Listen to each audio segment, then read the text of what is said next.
Did Disney really drop the mic or did they drop the ball? Culture Casino and Script Doctor join us this morning on Midnight's Edge in the Morning.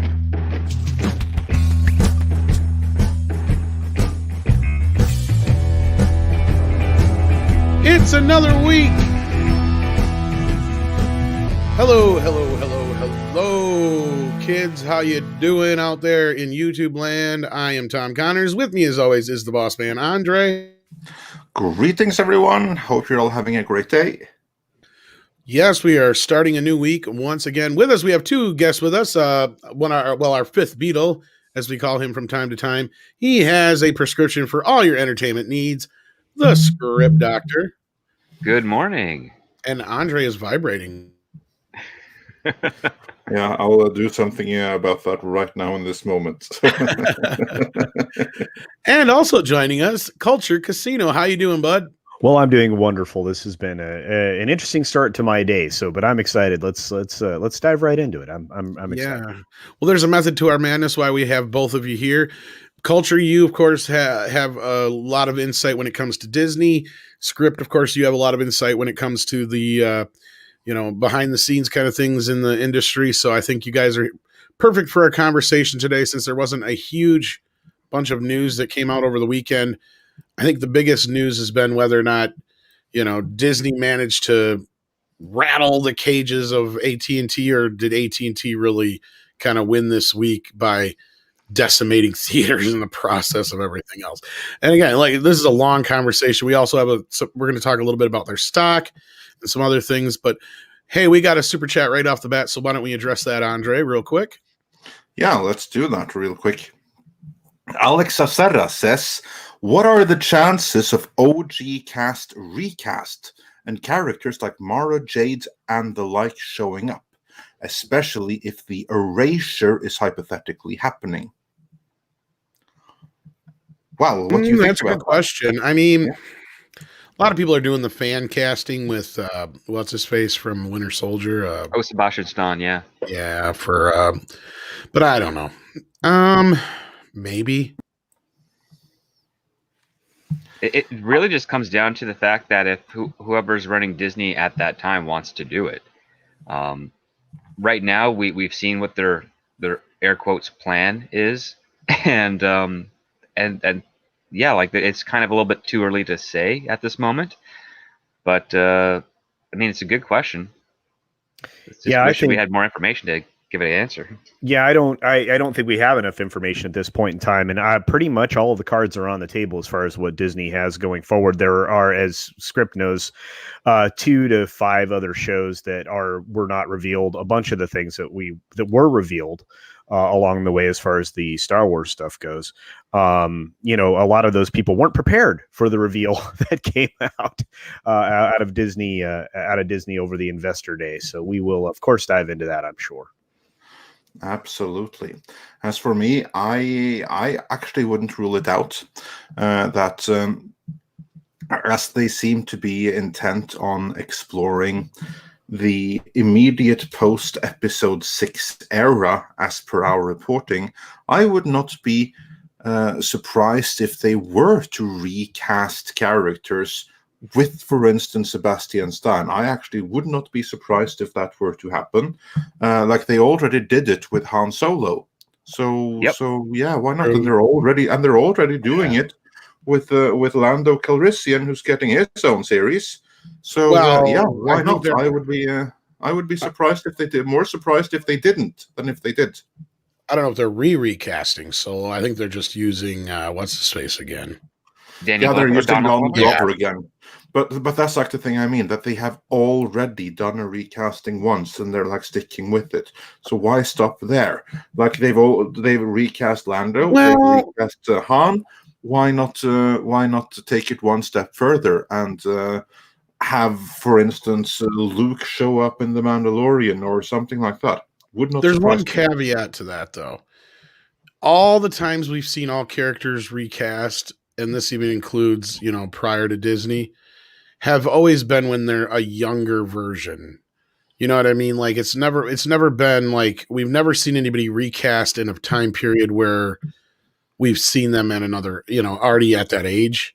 Does that make sense? First time for everything. I know. I'm just saying, I mean, it's one thing to get somebody who looks and sounds kind of like Harrison Ford to play a young Han Solo. It's completely different to be Yeah, if they bringing actually somebody found, and if they actually found someone that looked like Harrison Ford, you mean? Well, they had a chance with that one kid if they would have just kept They had him. a chance they with that did have one a kid. chance. Oh, the Baby Driver actor. I can't remember Well, his not name. him. No, the other one. I forgot. The one who not like his did that name. YouTube audition that tried Yeah. Anthony around. Ingruber. What is his name? Ingruber. Yeah, exactly. Anthony Ingruber. Yeah, well, what a Ingruber. wasted opportunity. Because like like this guy, this what's he called, like Diefenbacher or something like that. What, I don't even remember his name, but he's not a Orville bad Redenbacher. actor. But he's yeah, that's the one. But to me, he looks nothing like Harrison Ford. Like I can't see him in a role. I'm like, this is not Han Solo, and I say that as a non-fan. Yeah, Well, and Aaron- same with Adam Driver. He didn't look like a combination between Harrison Ford or Carrie Fisher at all. It's just- No. Adam Driver. I thought Yeah. he looked a lot like kind of like a young Harrison Ford, actually, especially like what, had the mumps? Yeah, I don't know. and a giant beak. Well, Harrison Ford don't have the smallest nose. I mean, but anyway, Aaron C. Actually, it's funny you asked this because this is actually one of our big topics this morning. How the hell is Disney stock at $171? It actually went down. Was it 185? I think this morning, wasn't it? Culture when the things opened up, if I'm not mistaken. Oh yeah, and then they got a little smackdown by BMO, but They cannot be turning a profit this year. Financial shenanigans. Is that well, that's the question we're going to try and answer today. I don't know if we'll be able to answer it per se, but we'll We definitely can certainly discuss it. highlight the discussion. That's one thing we can do. there you go. Yeah, I mean, I think that's kind of one thing we were pointing at last week, guys, with this whole Disney thing was, their big announcements have seemed to help with their stocks, but outside of that, what have we really seen out of Disney Plus so far? Well, that whole thing was about Disney Plus, and that was kind of like its own shortfallings. Because what are the rest of the plans for Disney during that investor call? There wasn't many things really talked about other than their show lineup. No, it in fact, 4 hours of and again, I'm going to say it. This looked like a legacy media upfront event where you would present all the fall shows. Yeah, And it didn't look, again, it didn't, as far as the pomp and the circumstance and everything else that went around with this thing, it was all presentation of all of our eggs are in this one basket because we have nothing else positive to talk about with our company right now. Yeah, that's a very good point, Culture. Like, I think you hit the nail on the head. All their eggs are in one basket. This article we've got here kind of does highlight one thing that could help Disney out, but that's a big if.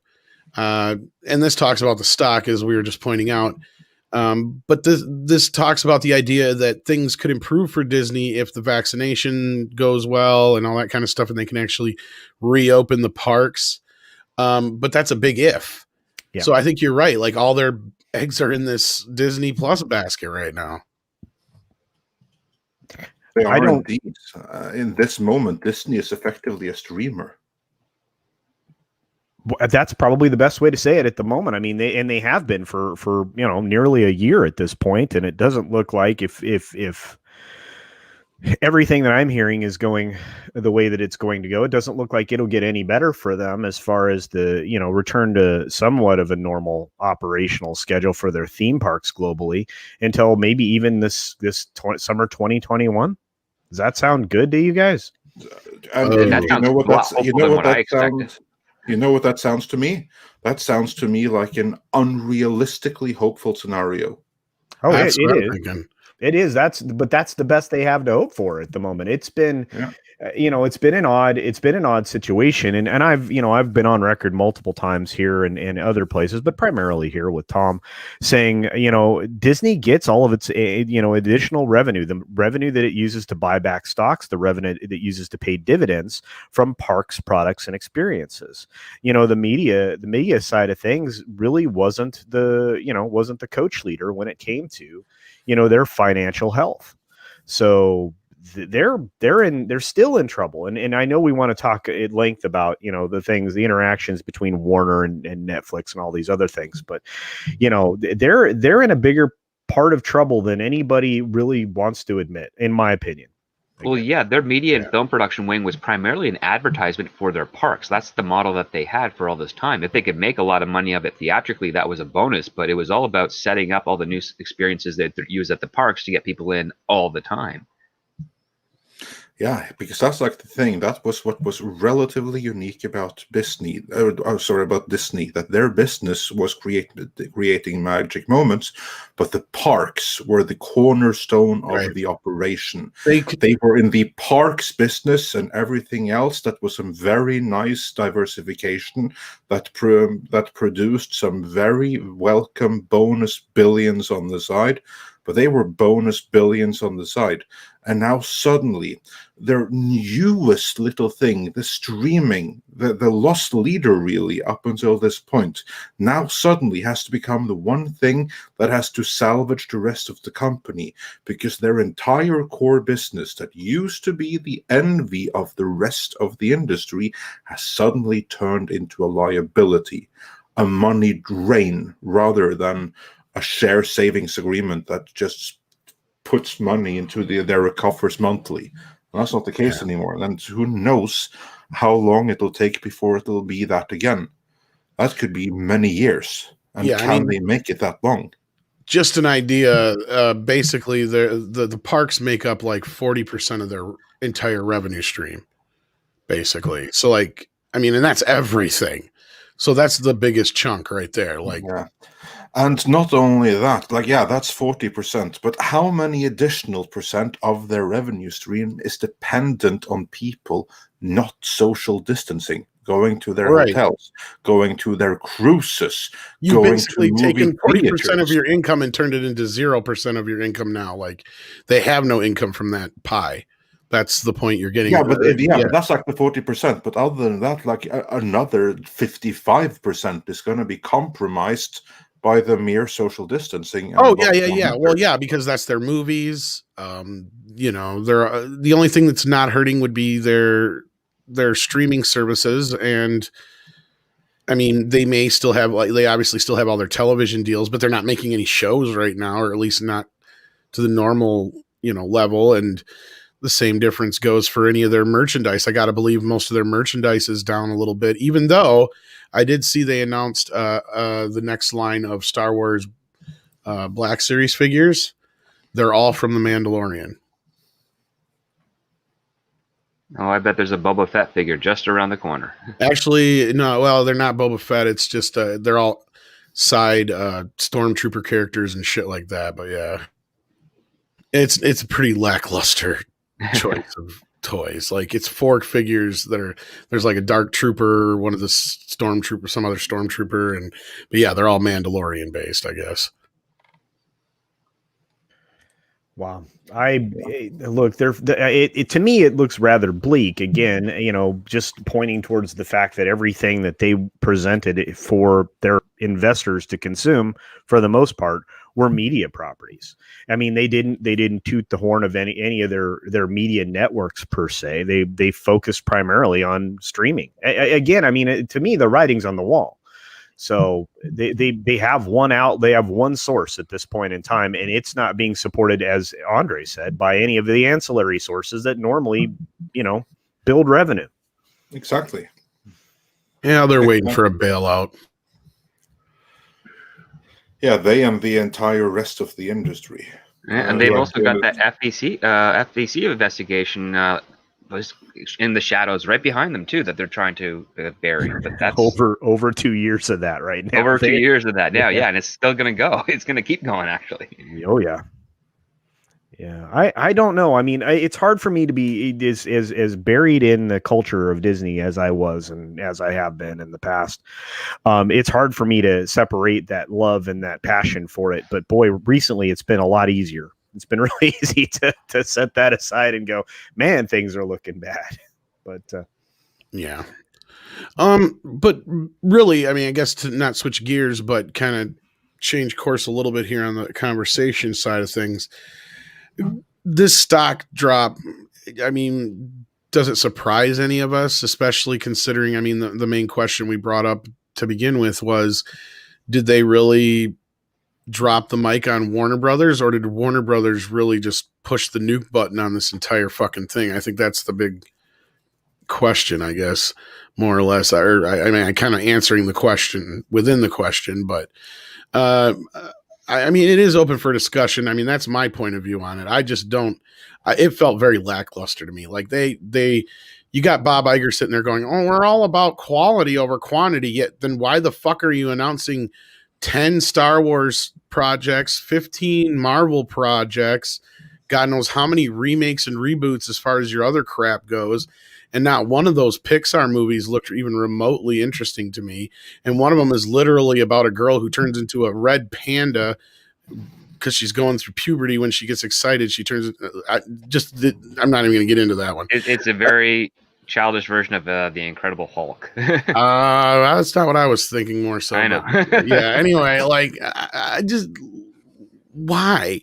I mean, what did they really announce here that really blew anybody's fucking socks off? Fantastic Four? No.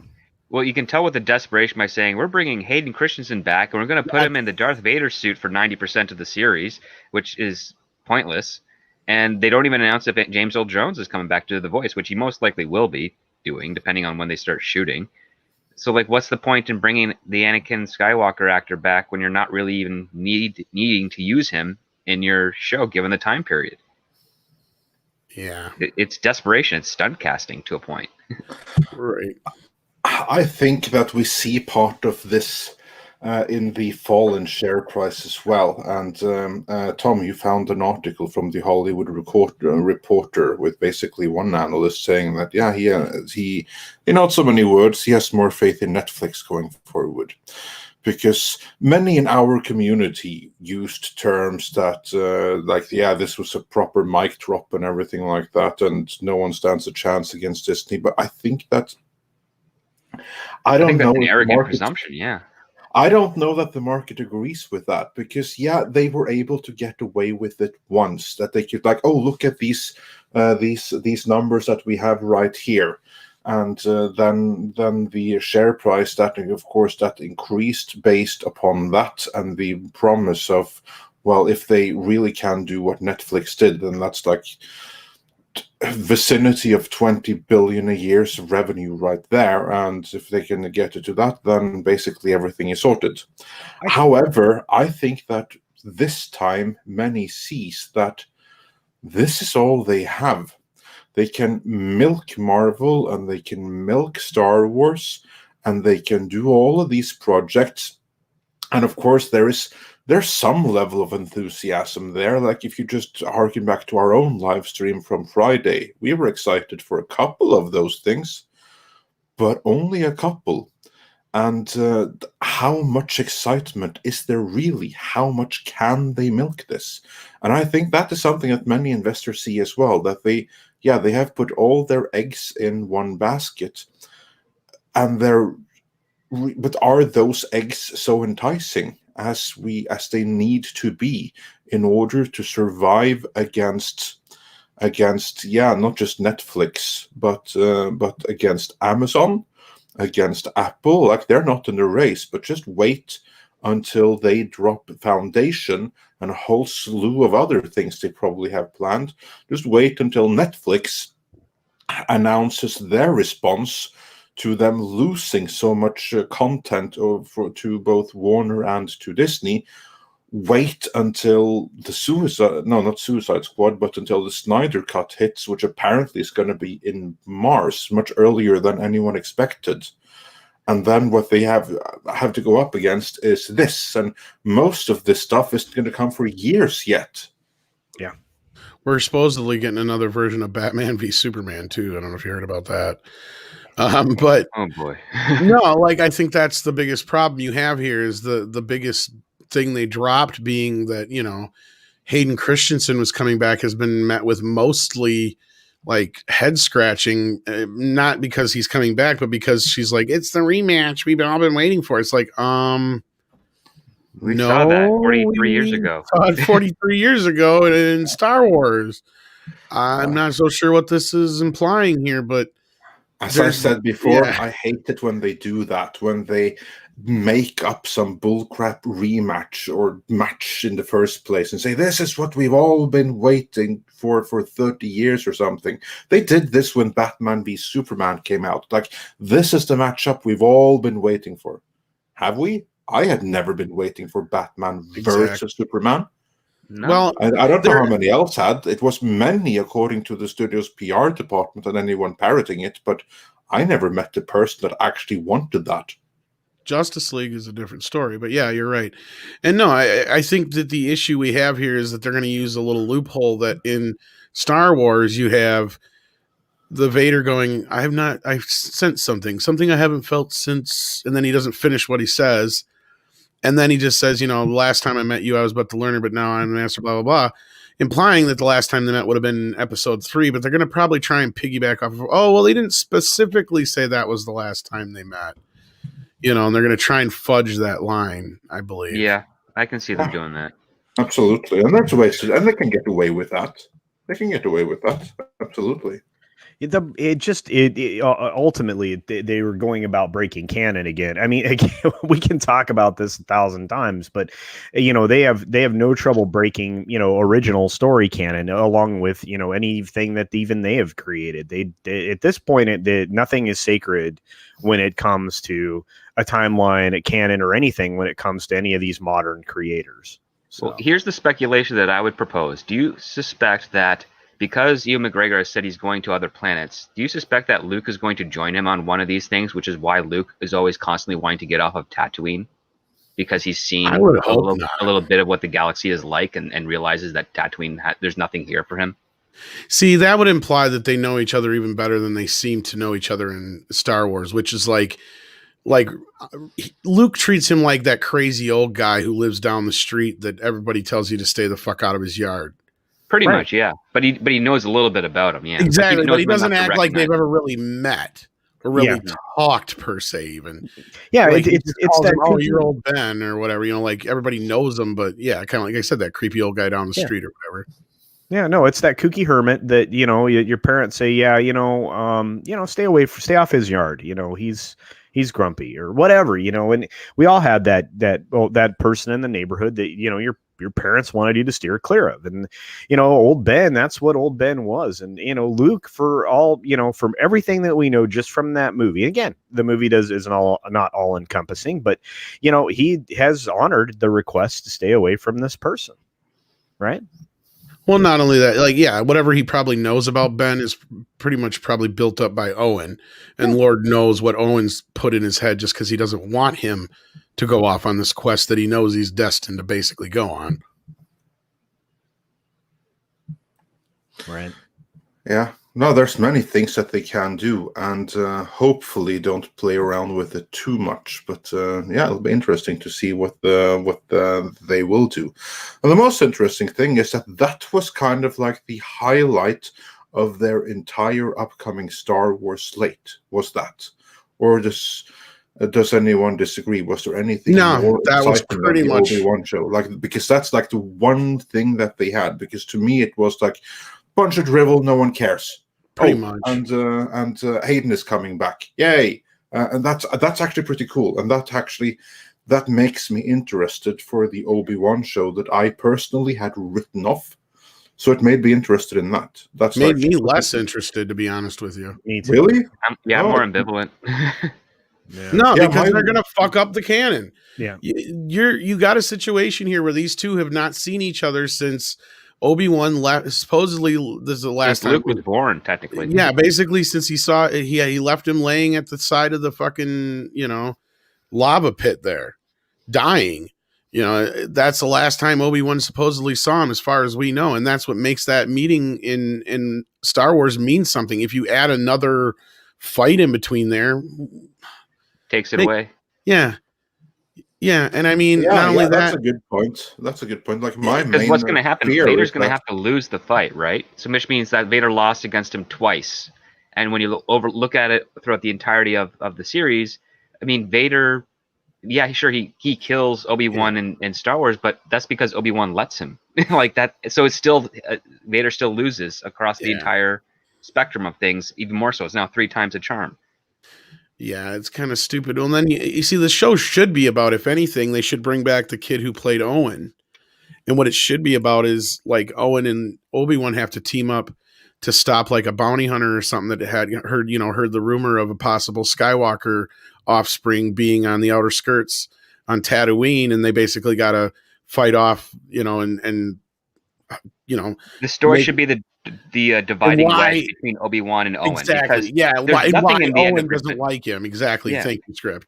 Because there's nothing at the end of Revenge of the Sith that would indicate that Owen and Beru hate Obi-Wan, right? In that entire story. So you'd expect that there'd be some type of friendship in those early years, but then something has to happen to put a divide where Obi-Wan, yes, is cast aside and not allowed to be involved, as it was speculated he would be at the end of Revenge of the Sith, right? So you have that change. There's a story there that doesn't violate canon and is also quite interesting. What horrible thing could have happened that would make Owen this way? Would it be the revelation that Darth Vader is Anakin Skywalker? Because no one really knows that in the galaxy. Well, not only that, it's just as simple as, look, you're just putting this kid in danger being here.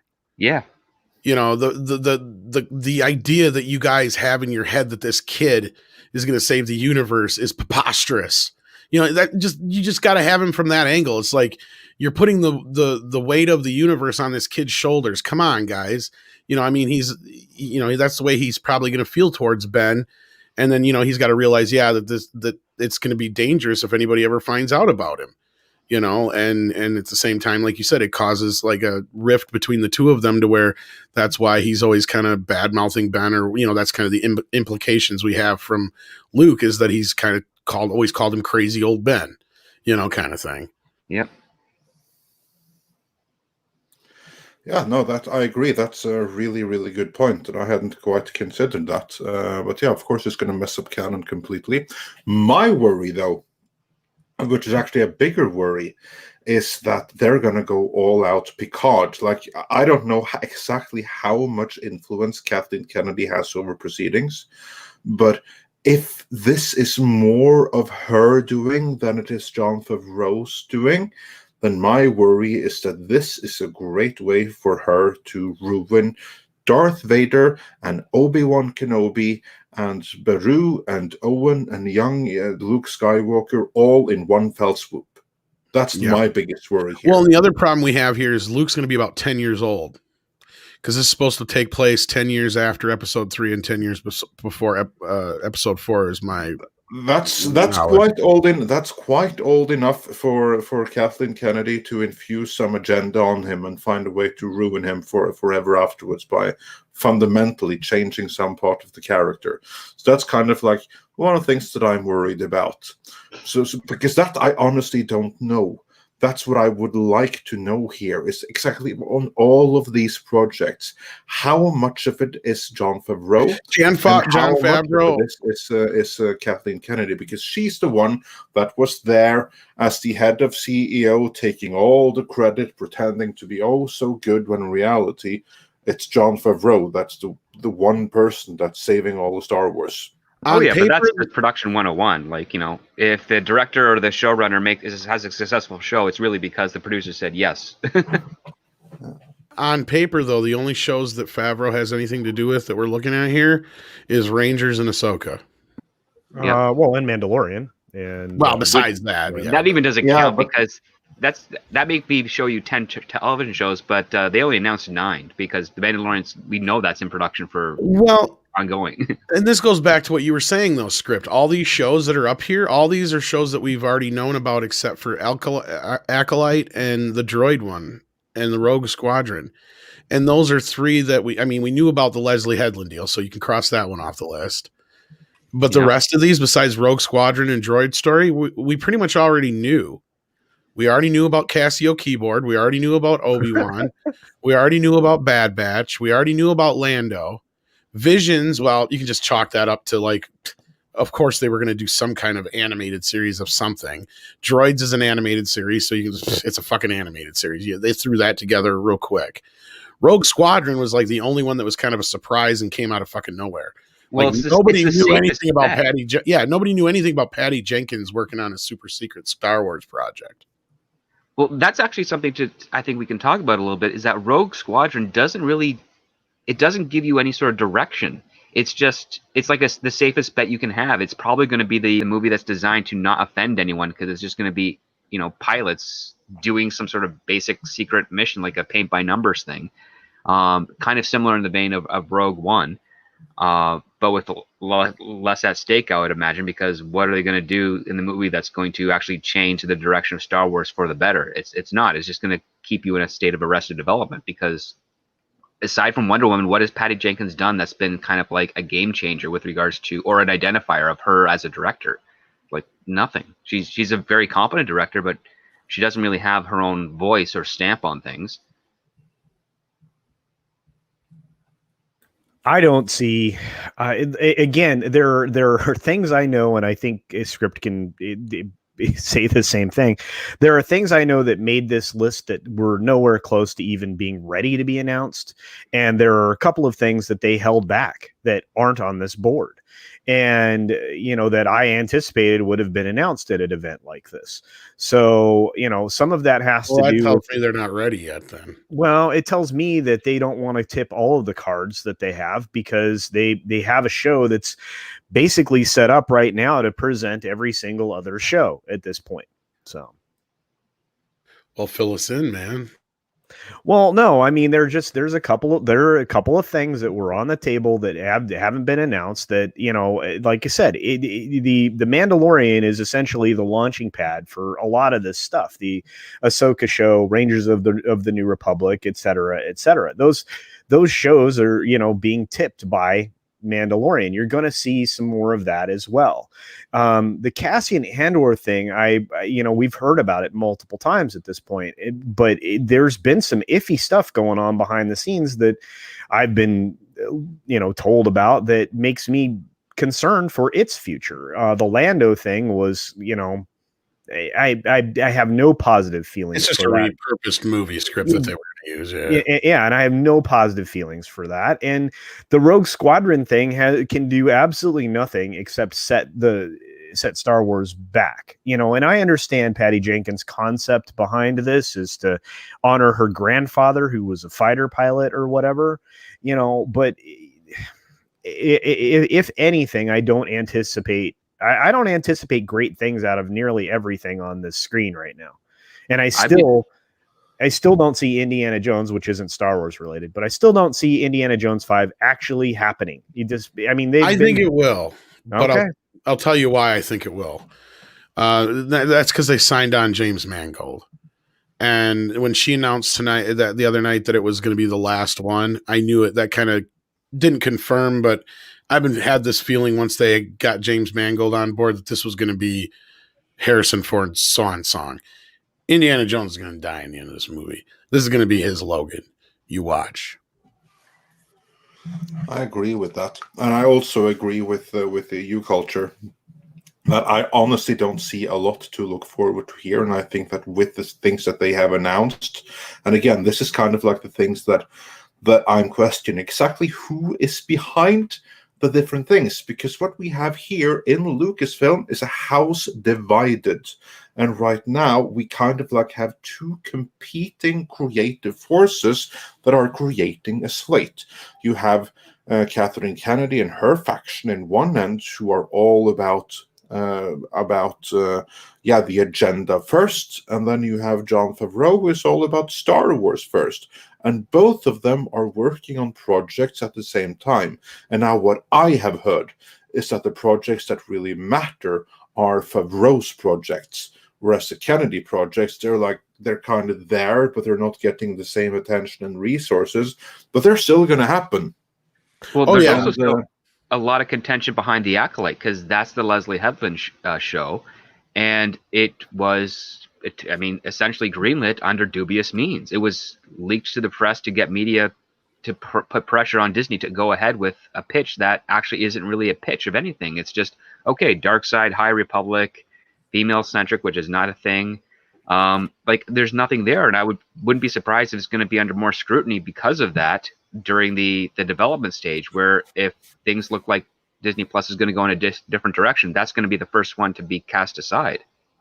Yeah, Because there's like the things that I feel good about are the things that we know are by Favreau, the ones that tie in with the Mandalorian, Rangers and Ahsoka. I feel good about those, but the rest here, I'm yeah. I don't have a good feeling at all, but that's just me, and I don't have any insider knowledge or anything like that. But culture, I'm curious. Can you elaborate a little bit more with what you can share, at least, Well, of look, what you heard about Andor and well, the other parts? I just everything I've heard is it wasn't going in the right direction. There have been some issues with the script. I mean, it's typical with Disney Lucasfilm nowadays. I hate to say it this way, but they The typical Kathleen Kennedy's style of management is what you mean. exactly, yeah, that's exactly right. And with the things that she's more affiliated with are the things that continually have trouble, which is why we're on our third set of scripts. And I know Script Doctor has a more positive view of the third set of scripts we're getting for Obi-Wan Kenobi. You know, and maybe it'll work out. But you know, Filoni still has his hand in the Bad Batch and the Droid show. So just keep that you know in mind when you look at those two programs. But anything that Kathleen has her hand in right now, that on her way out the door, she's still got her hand in. She's I don't know if wrecking's not the right word. Her influence causes all kinds of chaos within the production. That's the best way to say it. Well, yeah, that's going to be Andor, Obi-Wan, and the Acolyte. Those are her three big ones. Yeah. And those ones have all had a lot of issues with them, like from the controversy of the Acolyte being greenlit, from the fact that they've had to rewrite Obi-Wan multiple times, and the fact that Andor hasn't even figured out what they're going to do with that story yet, as far as I know. Well, so you're all agreed then that Obi-Wan, this is still mostly Kathleen Kennedy's. So it was announced before even the Mandalorian. So it's still under KK. I mean, her name, going forward, regardless on almost everything Lucasfilm, even when she is receiving soft contract extensions. I don't even know how to describe how she's going to stick around, but going out at that point, once she no longer holds an office in a building there, her name's still going to be on a ton of crap. And, and just and in name, collecting paycheck from that. Yeah, exactly. In name only. And that's, for what it's worth, once she is out the door, I mean, we can expect less chaos and film and television production when it comes to Lucasfilm, but man, she is an agent of chaos. Anything she touches, it's been bad. So. Absolutely. So basically what you're saying, at least what I'm hearing, you may not be saying it, but what I'm hearing is that of all of these projects, abandon hope for every single one apart from Rangers and Ahsoka, because they're pure Favreau. They're going to be fine. But everything else here, she is going to have too much of a hand in that they can possibly be good. I feel like Bad Batch and the Droid show could be fine, but again, we're talking about... Yeah, they're animated. So exactly. So that's like something else. But for instance, Lando, then, that really sounds like one of hers, because that's spun right off of her Solo. That's probably like Solo 2. That's now... Well, they announced that back before the movie even came out, I think. Yeah, Lando was getting a spinoff before the movie release, but I anticipate nothing positive coming out of Lando. Yeah, and the influence that Kathleen Kennedy's going to have over this is really just selecting of who's going to be working on the projects, and she's not very good at picking the best teams to work on things. No, if she has shown one thing, it is that. And this is kind of like what we've seen many other places as well. What really, really separates a great studio head is from a poor one is who they choose to do the day-to-day operations and various things. That's kind of like where Kevin Feige excels. He finds the right people and he makes sure that they're on the same page with him early on in the process. And if they're not, they're out. And only when he knows that, okay, yeah, fine, we see eye to eye on this, and I can trust that you're going to actually do what we agreed that you're going to do. And if there's a question along the way, you're going to do what I say. As long as it works like that, then we're all good. And that has worked great so far. Contrast that to Marvel's previous TV division, and their Netflix show headed by Jeff Loeb, who's no longer there, there's a reason for that. And Kathleen Kennedy is kind of like that again. If there's one thing that she's weak at, well, actually, there's many things, but like the most the most notable thing then is hiring the wrong people, because under her watch, statistically, if you were hired to direct a Star Wars movie, you were probably not going to do it, because more people were hired and fired than actually hired and went on through completing a Star Wars project.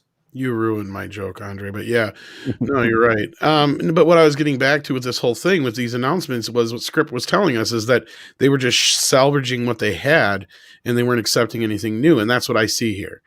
Like Exactly. yeah. Like all this stuff is stuff that was all announced before. That's why I'm curious how much Favreau really does have to do with any of this stuff outside of Ahsoka and Rangers, which are probably the only things on here that are semi-new in quotations outside of Acolyte. Well, Favreau's in the position where he can pitch ideas, and then KK and Iger can say yes or no. And Ahsoka and the Rangers of the New Republic, those look like sure things based on the Mandalorian as it is. And Favreau's also a smart enough guy to know that he can't be doing more than 3 or 4 shows at a time, because it's just he's gonna have no time for himself or his family. And I know there's a lot of fan applause for Favreau to take over as Kathleen Kennedy's position, but if you'll notice, he's never made any indication he wants that job. No one's asked him about it. I don't think completely out of his wheelhouse. Yeah, exactly. So, I mean, as much as the fans want it, it's really not going to be the decision that they are going to enjoy if that were to be coming to fruition. It's most likely that Kevin Feige is going to find a way to be heads of 2 studios. But as soon as he figures out what's going on with the theatrical model for the Marvel Cinematic Universe for next year, he's still going to be at arm's length away. And I think unless he's got someone prepped to take over his position at Marvel so he can move to Star Wars, which I haven't really heard anything certain about, we're probably going to have KK still, overseeing things until the position is filled. Pretty much. But Script, you're not wrong. I mean, there have been conversations where Feige would operate 2 studios with direct supervision from Alan Horn. Yeah. And that's like a tough job as it is, but I can see why they're pushing it off, because again, Marvel made the announcement that they're going to still do theatrical runs in 2021, but we all know as those dates get closer, that theatrical release date is probably going to be a day and date thing. And I've also posited before that like the whole idea of Feige taking over was possibly the whole idea before, basically everything went completely to shit. And, the whole deal with James Gunn, because remember, James Gunn was supposed to come in and oversee the cosmic side of the Marvel Universe. Well, that's a big portion of the Marvel Universe, if you ask me. Yep. And why would you bring somebody in if you're not going to be, probably distracted doing other things? And I wonder if that's part of the reason the whole Bob Iger meltdown happened in that meeting was like, and remember, like that was the whole thing we heard was that everybody was pissed that Horn, jumped the gun on James Gunn because nobody else was talked to in that situation, especially Bob and Feige. And that was the big thing that we were hearing about was, and it was no surprise that he was brought back into the fold. But I think that just pushed everything back on top of the pandemic. And maybe that's where we're at, where Kennedy, it had a ripple effect. I think we're stuck with her for another couple of years. Yeah, it had a ripple effect because Infinity War turned out differently than what was going to happen, because James Gunn was planned to have involvement with that. And he was out the door right in the middle of Endgame, but yeah. Because he did work on Endgame. Yeah, Endgame. I still think you won't see 2 more years of KK just based on the direction they've been heading. I think that, and again, I think Script might agree with me on this. She's going to get soft extensions for a couple rounds, but at the end of 2 years, everything will have shaken out and we will have an actual studio head of sorts. Yeah, I wouldn't be surprised if she made it to the end of 2021, but I don't think she's going to last long in 2022. No. Yeah. I agree. I don't think they can really fire her. They can't. They can just not renew her contract.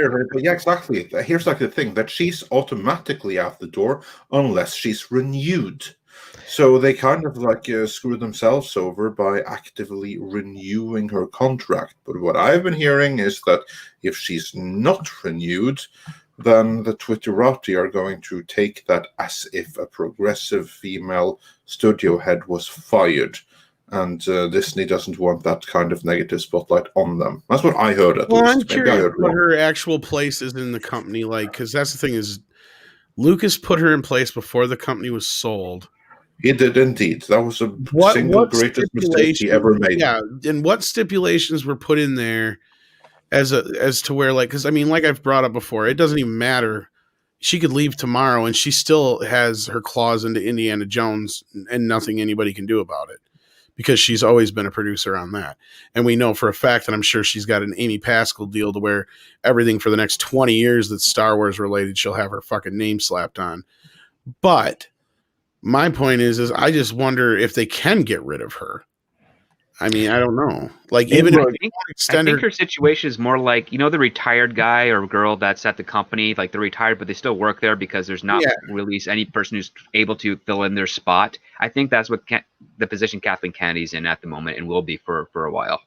Yeah, and I agree with Script in that that's probably the best assessment so far. Is that the goal is to put somebody in a position over both studios, and to try to get them both under control, because right now these are their two crown jewels as far as they're concerned, and as far as they try to present to the investors. And they've devalued them to a certain extent, but they're trying to recoup that and to rebuild that value. So, but when we get into the part of the conversation when we talk about as compared to Warner and Netflix, I mean, I'll have some other things to say. So. Well, actually, what we should probably do, since we're already this far into the show, Andre, we should probably catch up on Super Chats and then We probably should discuss that very thing. Yeah, indeed. So let's do some super chats first, because you've been sending them in, and we are going to address them presently. We already did one. Aaron C says, "How the hell is Disney stock at 171? They cannot be turning a profit this year." Financial planners. Yeah, we covered that one. And then Mr. Tickle Trunk, he sent us a super sticker of a unicorn. Thank you so much. And Tonnister Tree says, "Is Disney pulling Kabbalah's moves, announcing things just to prop up stock?" Possibly. Well, if they were, I think that they chose a really bad project to prop up. Right, and that's where I was kind of asking cultures, like, what would they be holding back right now? Why hold back now? This is not the time to be holding back. Well, because they actually have there's a couple of things that they're working on that are somewhat loosely tied to Mandalorian that I think they didn't want to, completely tip their hat on the show. That's my thought is. Yeah, I think we'll hear something, say, a minimum of 2 weeks from now. Yes. Thank you. Yeah. Well, I still call bullshit on that Boba Fett series unless it's a prequel anyway. Yeah, that's exactly what I was going to ask. What do you think about the Boba Fett series that was so heavily rumored that it even featured in in Deadline Hollywood, which goes for pretty much the same thing. Deadline Hollywood report about a Boba Fett series, and Grace Randolph speculated that what could be happening is that this is just her speculation, but in season 3 of The Mandalorian will actually feature Boba Fett as the lead. No. And Script, I think you can back me up on this unless I'm completely off base. They have basically telegraphed the way this show is going to end this season. Boba Fett is going to sacrifice himself saving that baby. Mando is going to get his ship. Chicky Poo is going to get his outfit. And they're going to give him the heroic ending he never got in the Sarlacc pit. And a big if there is a Boba Fett series, I guarantee you it's a prequel about how he got out the fucking Sarlacc pit. Well, in his adventures afterward. Well, yeah, because that's the thing is they telegraphed it to me as a writer the moment that the Razor Crest got blew up. There's no way Boba Fett was making out this season alive. What do you think, Script? I mean, that is definitely one way to go. The other way I suspect is that season 3 will be Mandalorian and Boba Fett, and it'll be Yeah. season 3 will be a setup for a possible Boba Fett series. But I think that your approach is far more dramatic and probably might be Well, and more add in there what's that gonna the happen. actor's in his 60s or whatever, or almost or whatever. So yeah, I Yeah, don't he's foresee 59. him. Yeah, I don't foresee him heading up a series right Well, now. again, you use a stunt double because he wears the costume most of the time, and then you just slot him in for when he needs to take off his helmet. It's And yeah. I just don't think Pedro's going anywhere. I really don't. Well, he's a really good voice actor. Mhm. I don't think they give a shit about the things that we think they do because they didn't flinch on the casting for Ms. Marvel. I don't think Cara Dune's going anywhere because evidently that's her series is the Rangers series. I don't know if that's the case because the Rangers have a pair of wings on their logo, and that's not associated with a cartoon character. And if it I don't is, know, it's I've a heard really two misunderstanding of stories, what their so own yeah. writing. So Yeah. Well, here's the thing: she can be in it without being the lead. exactly, yeah, she could. Yeah, because I haven't fully researched the situation. I do not buy into the rumors that Disney told her that apologize or you will not get your own series. That does not ring true to me. It No. doesn't, and it's not true. And the other reason why I think Boba's going to die is because he said flat out, because you have a character that was always kind of presented as, you know, the kind of character that walks the line between a villain and a hero, not even really a hero, more of an anti-hero, if that. And he basically was all like, you know, like, my duty isn't done until I get my end of the bargain, which means basically save the baby. So he's going to die saving that fucking baby. I guarantee it. And they set him up we to have shall a see. surrogate daughter and what's her face? I can't think of her And name. Fennec Shan, yeah. Yeah. Well, But they're also close in age too. Yeah, but they're playing her off like she'll get the armor and go do her own thing and he'll get the ship. Yeah, we'll know in a couple of days, actually. So Well, yeah. here's the thing: we've seen that ship go through hell, and it was after that explosion. It's not fixable unless you just build one. rebuild. What you mean, like you mean like the Mandalorian ship, the one that was blown to smithereens? So there was that's my nothing. point. Yeah, Yeah, there was the nothing moment left of that it. ship was disintegrated. I knew it. I'm like, I know that's the story beat right there. That's a dead giveaway because you're setting yourself up for Mando doesn't have a ship. Boba Fett's this old gruff guy. He's redeeming himself in the eyes of the story lore of the Star Wars universe now. You know, this is it. He's going to get his heroic ending, saving Baby Yoda.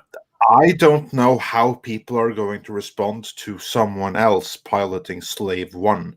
I mean, I'm as casual a fan as they come, and even I know that that's Slave One, and it belongs with Django and Boba Fett and no one else.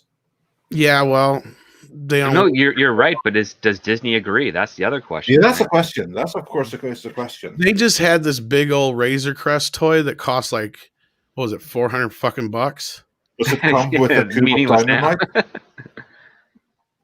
What was that, Andre? I mean, like, does it come with a stick of dynamite? Because that would be one really nice playset then. Well, no, this is one of those HasLab things, and they just like reached their goal and all this other bullshit, and are starting shipping or whatever the hell was going on with it this last week, and then they went and blew it up in this last show, and all these guys were freaking the fuck out now because they spent $400. Like a bunch of guys were canceling their order and shit. I guess are trying to cancel their. I have no idea, but people, that was something we're gonna have to ask Michael about when he comes back again. But yeah, it's just like, oh. And like to your point, Tom, I mean, I could understand them doing it, but it just seems too risky for what The Mandalorian has done so far. Like, it's a very safe show. Well, that's why I don't think they'll get rid of him. That's where I think it's too safe to get rid of Mandalorian. Boba Fett. I think it's too safe to even get rid of Boba Fett. Like, or not. I think it's too risky to get Boba Fett. As far as the general audience already figured was dead to begin with. Oh yeah, I mean, outside of people who know anything about the EU, they have no idea he was alive. Yep. But like, you just bring a character back to kill him off again. I mean, as a writer, I'm like, that's kind of waste. Like, that's kind of is. waste. But what you're doing is giving the care. I know, I get where you guys are coming from, Yeah. but I also see from a like writing 101. Because here's the thing I see: well, you're bleeding one character into another by having this type of exchange. Yeah. yes, and that's where I was saying you have the setup with Fen. That's her name. Fen. Yeah, Fennec Ranger. I don't know. Fucking yeah, she's obviously like his surrogate daughter now, so she'll get his armor. And then he'll, or This is vice actually something versa. that It could be vice versa, but what the fuck is he going to do with his armor? And then, and what the hell does she need? She may need the ship, but he needs a ship too now. So unless she's going to be part of the show as well, then that's the thing. Well, I mean, yeah, going if off. they're going to stick to some lore with Boba Fett, he has 3 other slave ships, or ships with a slave designation to use. So he could always give one of those to the Mandalorian, or he could die, and that has to be all sorted out. I mean, we're not going to get a full length episode next week. I think this projected runtime is like 40 minutes, so it's going to be a very fast. I could be wrong. Show, yeah. I could be wrong, but I got a pretty good track record for calling shit out. We'll see. I hope you are, because I like Boba Fett in this. I thought it was awesome to have him back, and like the Mandalorian is like, I don't watch many series, but of the very, very few I do, I actually enjoy the Mandalorian, and I look forward to the spin-off. So I hope that they do not mess it up that way. I do see the irony of him having like repainted his armor, and then he gets killed, and like blood splatters all over it and ruins the paint job, because that's kind of like the same method of what happened with the Razor Crest. Every time he got it fixed, it would get damaged again. Well, Tom, just remember what I had mentioned way back before the season started that I had heard, and I don't remember, dude. Oh, season 2 is basically a public pitch for all these other shows. yeah, but also in regards to Boba Fett. So I just don't see them keeping him around. I don't. Anyway. Yeah, well, we shall see. Personally, I would love to see Boba Fett, this Boba Fett, and not someone else taking his armor. Stay around, but that's me. I'm just saying. Yeah, but we have some more super chats to get through now that you've had your say.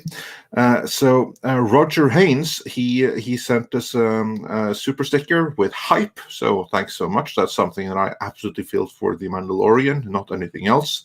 John Apocalypse says, Netflix content looking bad.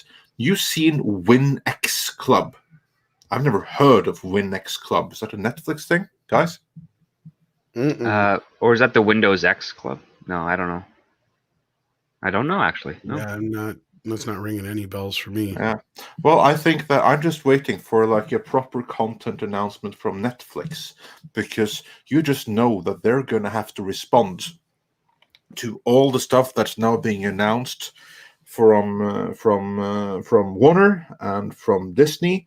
And meanwhile, Netflix, they're the current king of the hill, but they're losing content. So they're going to have to ramp up their own production. Winx. Winx, not Winx. Oh, Winx. I'm still not familiar with it. But yeah, not ringing any bells here. But to your point, Andre, Netflix, I think when they heard that line of quality over quantity, just bulked out laughing, because Netflix has got more revered shows, even with lesser seasons, than anything Disney has put out in the last 10 years. So I don't think they're really too worried about in that regard, but I wouldn't be surprised that, they're thinking of a new strategy now that they're going to, now in a few years, they're not going to have as much catalog content from other studios in their archive. Exactly. Well, and they're going to lose catalog, and they're in a face competition from all of these things which are now being announced, assuming they're getting made. And culture, you were saying. Oh, no, I was just going to add to that their catalog has been shrinking since 2018, and they saw the writing on the wall with a lot of go orders, but they're going to have to abandon their 2-season or 3-season max concept that they have been a part of, because the part of the catalog they're losing are the long-term running shows like Friends and things like that people stick around to binge a decade worth of shows for. And they're going to have to stick with some of these programs a bit longer than they're comfortable with. It is. They use the same aggregate of network television for when they cancel a show. The problem is that because they put out so much, and also they don't have the same level of advertising infrastructure that that television had in the 90s, because it's a different model.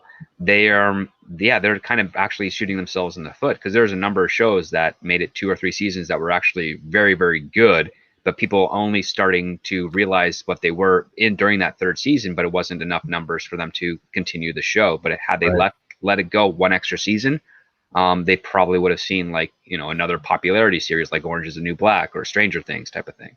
Right. What Winx is a cartoon, and Netflix did a live action adaptation, and they're being accused of whitewashing characters. Oh my! How horrible of them! That's slipped out under my radar. I did not know about to the that. Cartoon. It's like some Flash cartoon shit. So I have no idea. I've never heard of it. Never gonna check it out. Looks like fairies or whatever. Yeah. The moment that you said Flash cartoon, then I was definitely out. It looks like some stuff like in that My Little Pony kind of range type. Yeah. I wish they I'm out. Let's just say something you'll probably be watching in however many years when your kid's old enough. No. M Tax Shark sent us a super sticker, Andre. Did we get caught up in the other super? No, we still have a few, but we can deal with that one first from M Tax Shark. So thanks for that. But moving on to those that we have not yet caught up with. Crispy Critter says Luke's lost years could be a simple, elegant story with or without Obi-Wan. I'm boiling with ideas, just sitting here listening to you guys. Yeah, that's actually the thing. That like just brainstorming between us, we come up with more exciting stuff than what we're actually getting from Lucasfilm. How about that? I'm not surprised. And Mr. Tickle Trunk says, KK, with all of those logos, just looks to me like a religious zealot, telling us about the characters she will destroy for the intersectional cause. Yeah, that's my worry. That is my worry. And Mech1164 says, being a B5 fan, Babylon 5, I guess, the Anla Shock have a bone to pick with Favreau. When I heard the announcement, I went, what the hell? I've never seen Babylon 5, but yeah, I trust that there's absolutely a reason to say that if you are. So, and Phil Moore says, what if Obi-Wan Kenobi is a drama that covers Luke and Ben's controversial feelings for one another? Oscar-worthy material right there. You see, that's exactly what I was saying. This is Kathleen Kennedy. This is her opportunity to ruin Darth Vader, Luke Skywalker, and Obi-Wan Kenobi in one fell swoop. Yes. Yeah, I'm not really looking forward to it. No. That's like my big worry with it. I mean, she's already got the moniker of the Great Destroyer, so I mean, why not keep going, right? Yeah, like why not just go all in and do it all the way once she's at it? And yeah, and Low and Key says Disney/Lucasfilm in 2018. Star Wars fatigue. Disney/Lucasfilm in 2020. Throw a bunch of crap at a wall and see what sticks. Well, there are five. Look, there are 5 other things they could have thrown on that wall from Star Wars as well. So I'm just saying, they're just they. I'm telling you, with some of these announcements, they surprise some production folks, some pre-production folks, some development folks. There were some surprised faces. I'm telling you. He's like, "What? We got to work on this now?" Yeah, it was pretty much what I would suspect. Yeah. And Mr. Tickle Trunk also says, "So glad Cultured Casino is here. Great channel." Well, thank you. I appreciate that, Mr. Tickle Trunk, and I appreciate your support of all of the amazing content creators that we seem to all share. Indeed. And Aaron C. says, killing Boba Fett is a very bad move after killing the OT mains in the sequel trilogy. That's what they do, though. It is. And following on from that point, Terminus Est says, Fett dying would spit in the face of every EU fan. Well, and what would that be a change? Yeah, I think you should be saying would spit. That's called a more. Monday for Disney. Well, yeah, I just want to point you towards season 1 before. Look, I don't. First of all, I would never want to spoil anybody's enjoyment of the show. Some of the things I'd heard had come true, like Fat Boba Fett and some other stuff. Dad bod Boba Fett, whatever it was, I'd heard all of this, and of course the actor's bigger, so of course that was going to be the case. But I'd also heard that there were going to be some things that would occur during the course of Boba Fett's part of the show, and that ultimately the fans would end up in a position where they were very unhappy with Boba Fett and his arc in the show. Now, much of what I'd heard is true. Much of what I'd heard about some other shows that were on the horizon was true. So I'm leaning towards one of my friends who's been very reliable is saying this is true. So, but I'm gonna put things in this way, and this is in support of also what Tom thinks, and that is this: how many people died at the end of season 1 of Mandalorian, or characters, I should say? One character, technically. Nick Nolte was the episode before, and the robot character. Yeah. So in the last 2 episodes, you lost some, important characters to the series, and I just you didn't lose a main character, right? So I just go into the show with an open mind. That's all I want to say. So either way. I mean, let's look at it this way. Okay, if I'm completely wrong, then the Pedro Pascal shit went so far that they got rid of his ass. And if that's the only way they're going to kill him, I think that's where people are just getting wishful thinking a little bit too much, is they want Pedro's character to die. I don't think that's going to happen. I have no. I don't either. But yeah, that's what I'm saying. It's too out there for Disney to do. Well, but if they do it, then I hope that they go with the way that I say that Mando should die. That is, create a new huge character, have the Mountain play him, and then have him crush the Beskar helmet with Mando's head still in it. Like nice little tribute to Game of Thrones, which is how Pedro Pascal met his end there. It won't happen because and this is the thing is, even if they were to fire Pedro, they would just recast the character, and they wouldn't even make a big deal out of it. Probably they could change it with Nathan Fillion. They look pretty much the same. Well, we just never see his face. Yeah. Like this last episode, I feel like that whole bit with the whole thing was almost just that's why I feel like it was very contrived. It felt like they were bending to Pedro to get his face on screen. Yeah. Yeah, well, I don't think that we're gonna lose him, and I hope we will not lose Boba Fett either. But that's me. And moving on from that, T Stoney says, "Frack Disney, done with them." And Taker 6610 says, "Slave 1. That name is canceling material." Yeah, it's quite problematic, isn't it? Yeah, indeed. Then you guys are telling me those multiple slaves? Jesus. Yep. Yeah, that doesn't make it any better. And Nikki D says, "Why is Disney confident that releasing Black Widow exclusively to the remaining opening theaters would be a financially sound decision?" Did they say that, though? Yeah. Well, if they said that, they're lying. They are.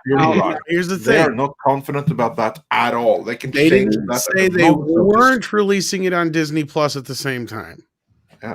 I don't remember them saying anything about exclusivity. I'd have to listen to the thing again. You could be right, Nikki D. But what I caught from that is what Andre picked up on the same thing, is they were playing the fence on this one. Yeah. They knew that Warner already put the ball into play. They didn't have to hit it. They didn't have to get in on this. If they did, it would have been just like a massacre. And everybody lost their fucking minds. So Disney played it pretty smart in the business sense. Yeah. Like, they're just going to sit on the fence and wait to see what happens. The big question is, will there be any theaters in May? Yeah.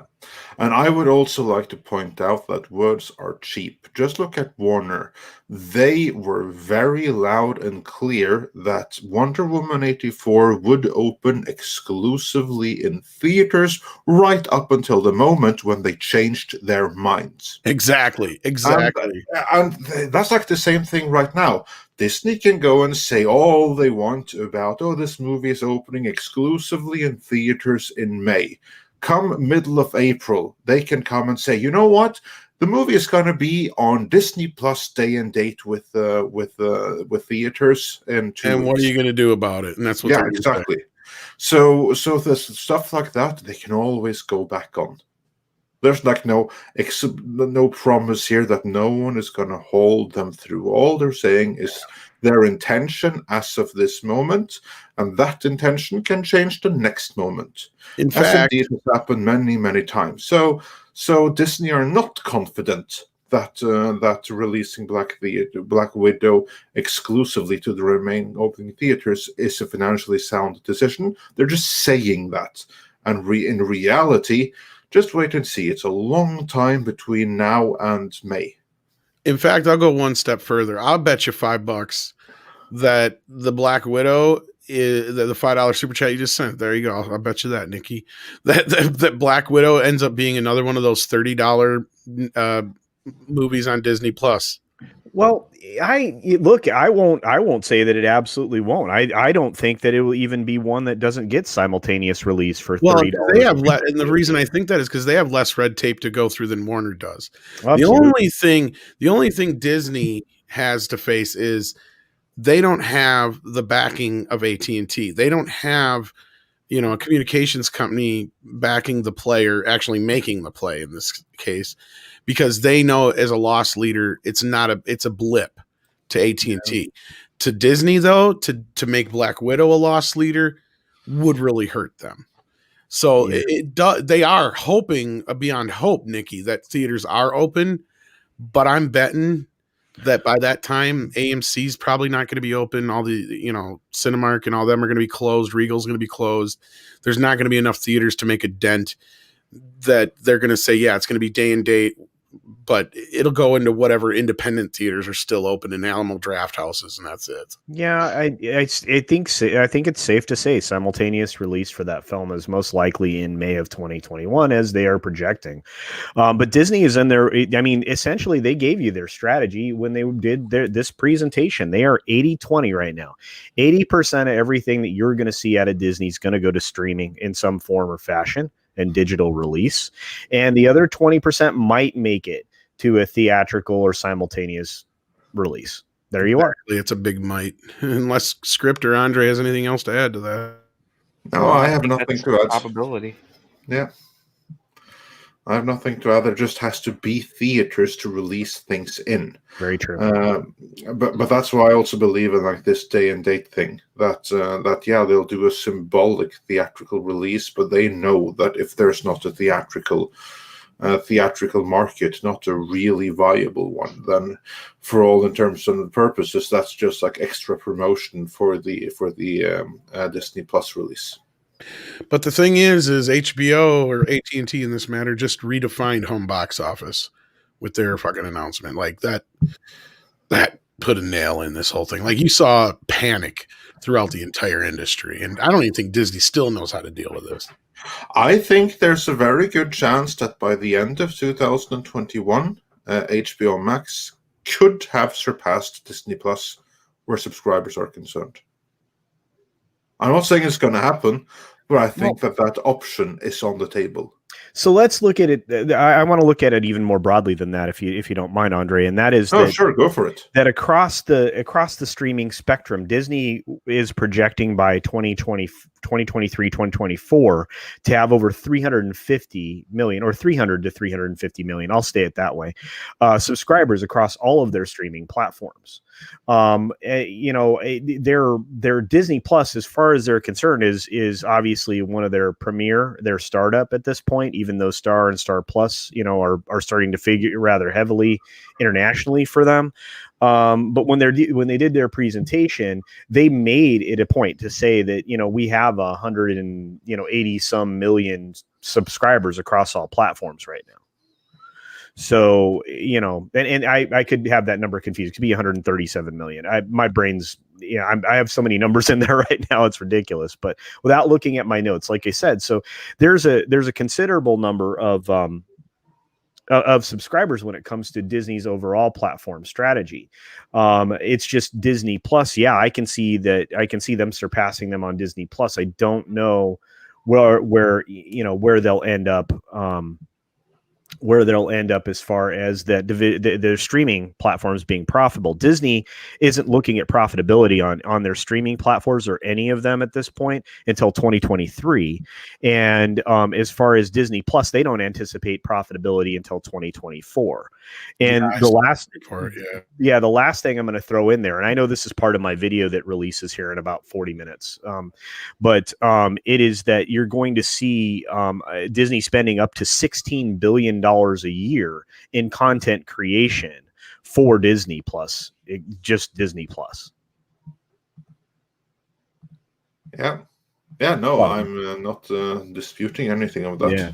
Oh no, I didn't think you were. I'm just saying, to add to it, they're going to be spending an extraordinary amount of money to create all this content. So, yeah. And Phil Morrison in $5 says, Boba Fett going to get a better redemption than Luke. Great timeline we're in. Yeah, and that's what I'm saying. Like, that's the thing is you take a care. And again, I could be wrong. I'm only speculating, but I'm going by like writing 101 shit when it comes to movies. Yeah. So, like, yeah, I could be wrong, but M Tax Dark sends us a super sticker. I can't see what is it, Andre? That's a thumbs up, a red thumbs up. Thank you. Yeah. And Miguel Hernandez asks, any chance Netflix buys Sony Pictures or Lionsgate? You never know. Man, Lionsgate would be, that'd be a good, anybody soaking that up. Yeah, that would be really good. Honestly, I don't think so. You don't think so? No, I don't think so. You know why? I do. Well, of course, it could happen, but you know why I do not think that Netflix is going to buy Sony Pictures or Lionsgate? Neither of them have any big brands. That's true. That Netflix would want.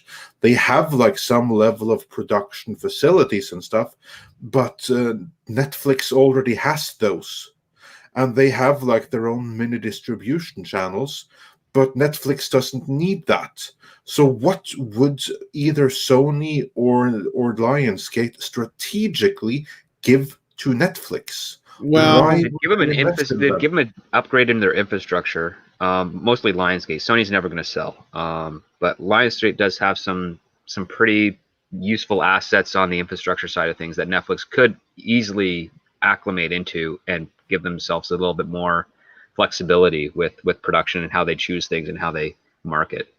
But outside of that, I can't think of any properties that Lionsgate owns. Yeah, exactly. That's what I mean. So yeah, of course, they could probably use those production facilities, but I think that they can get those similar facilities and similar competence without having to go all out and buy a studio, especially one that doesn't give them anything worthwhile in terms of branded content that they can further exploit. Because if you look at all of the brands that comes with Lionsgate, they're a distributor. How much do they own? Like most of the stuff that they have is through Millennium or something. I was going to say, I think Rambo might be one of their biggest things. I don't even know if they have that anymore. No, Lionsgate is just distributing. Just distributor, yeah. So in terms of content, Netflix would be more likely to buy Millennium, or rather their parent company, New Image. Well, and then do they really want to get in bed with Avi Lerner and company? That is an open other question.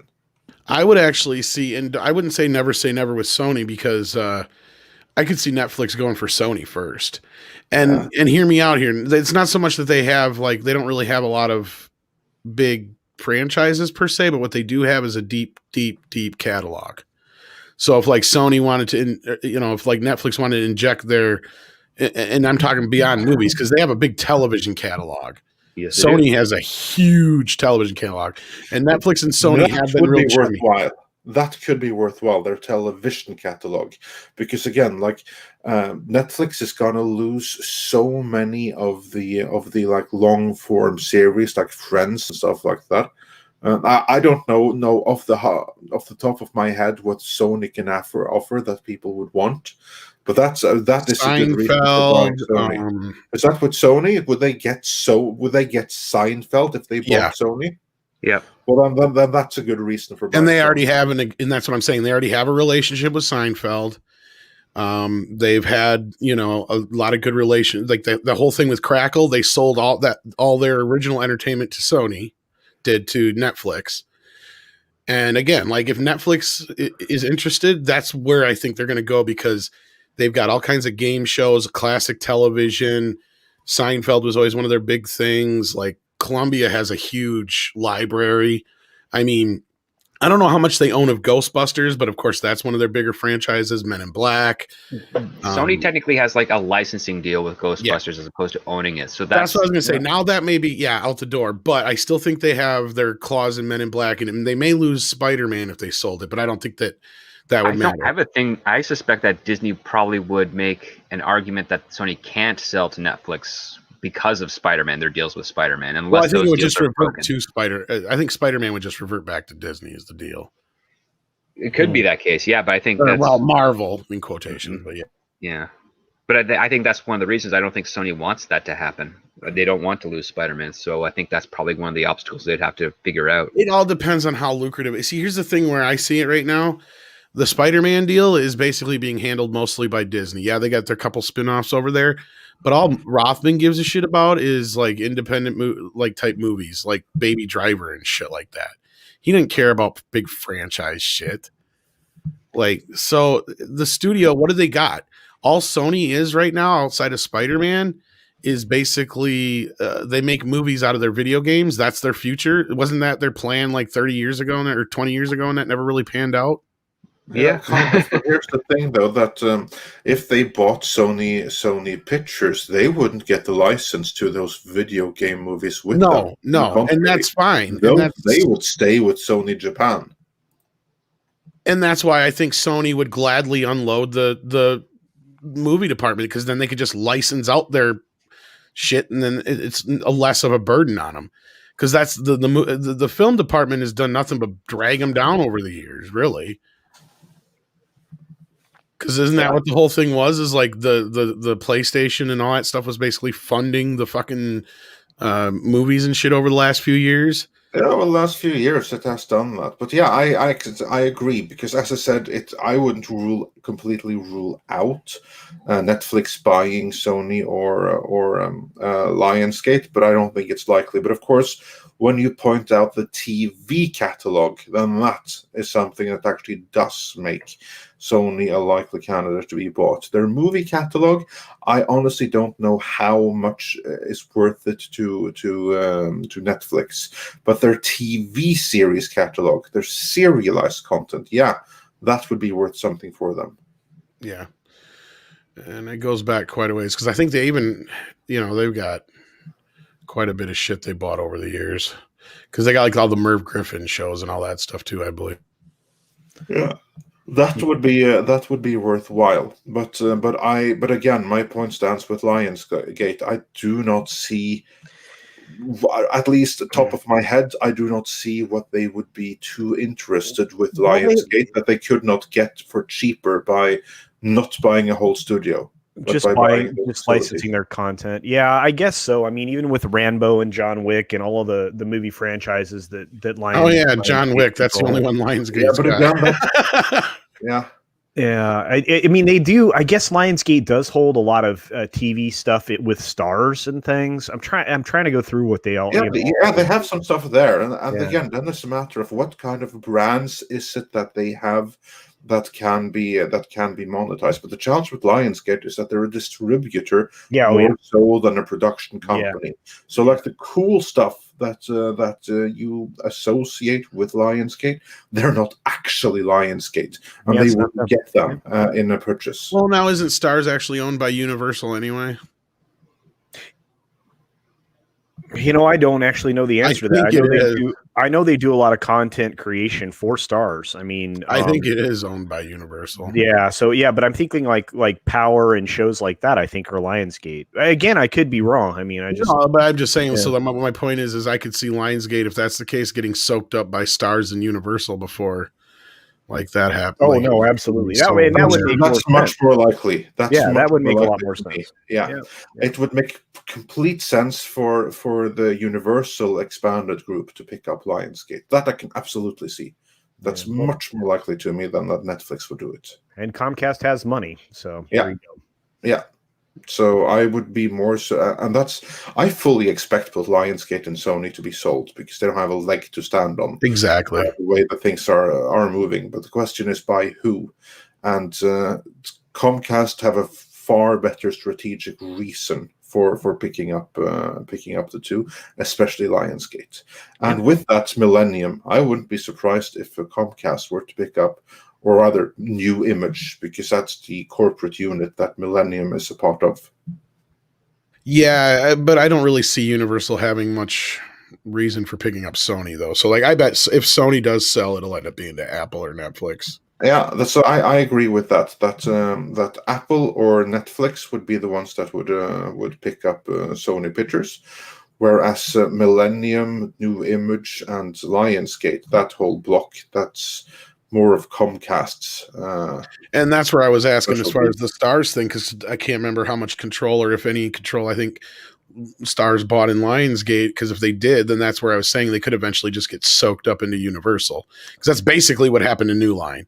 Yeah. Because New Line got bought by Turner got bought by Warner Brothers, so then over the years Warner just basically soaked up New Line, and it's just a label now. Yeah. I tell you what, if I were Apple and I was trying to get serious quick, especially in light of all these, look good announcements that we're getting, I think Apple should buy Sony. That It makes would make perfect sense. It would get them both a television and a movie catalog right there. Yeah. And they would have all that money's like, because I mean, they have iTunes already. So, but they got to pay licensing fees or whatever for anything they sell on theirs. But so if it was a Sony thing though, and they bought it, that would be money directly into their pocket. The music aspect too. No, I haven't even thought about the music. The music aspect. catalog would be huge for them. If they bought everything out, like that would be, I could see Apple doing that, like going in and buying the music and entertainment part of Sony, and Sony would probably gladly sell that. And then that would just give Apple more control over the music. I don't know that they would do it gladly, but if they were to might. give them On the long-term offer side that of they things, can't would be glad, refuse. but I think they would hurt them at the beginning. Yeah, Here's that's the what I thing. mean. Sony has gotten so to the point where they don't even really do much for electronics anymore. Like the PlayStation is like their main thing. Like I feel like if they did that, they'd turn around and they just sit there and concentrate on the PlayStation mainly, and they'd probably be just fine with that. You think that they won't try to get the interactive group? Who's that? Anybody that tries to acquire them, they just would try to acquire Sony Pictures outright. Studio. Sony would never sell the game department. Okay, yeah, because that's a huge revenue source for them. That's my point. Like that's what's been Without that, they're nothing. They'd end up reverting back to their electronics company that they started out as. which is nothing now. That's my whole point. Is everything else. The PlayStation department has basically been paying for the film department. The music side of things possibly has been paying for itself. But where's music been lately, guys? I can tell you exactly what the Sony Corporation is without the PlayStation. Without that, they are a game developer and a game distributor, and that's it. The infrastructure around the PlayStation is what props up that entire company right now. That is their bread and their butter, and everything else is a nice bonus on the side that may or may not break even, that may or may not yield a small level of profit, or that has to be bolstered up by the PlayStation. Sony right now is the PlayStation company. They can't sell it, because if they sell that, they can just as well leave or shut down Sony altogether, because they don't have a company without the PlayStation. No, because music ain't shit. And even though they're one of the only 3 major music conglomerates or whatever you call it, the reason for that is because it wasn't lucrative enough for all the other music companies anymore to handle it. So they all just sold all their music off to Sony, MCA, and Who's the other one? Well, BMG, but BMG. but and that Not actually Sony, leads me to though. a question for Andre. To be honest with you, the Simon Schuster deal that being sold to BMG, do you think that deal is going to finish? Because I started to freak out about that, going, wait a minute, somebody's going to flip. Yeah, this may not happen. Well, Yeah, they got have, it for a fire sale. Yeah, I haven't seen it in detail, but I do know that Viacom CBS, they want to offload it because they have to liquidize, they have to get some cash. Yeah. I honestly don't know too many details about who was the one who bought it and why they would do that. That's my question, is that someone probably at the other end probably needs to realize that, whoa, did we just buy a lemon here? Did we just buy something that we're never going to see a return on investment of?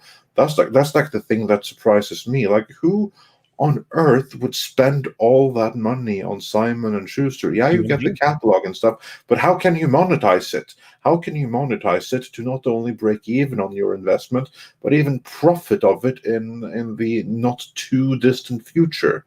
That is something that I have a hard time seeing.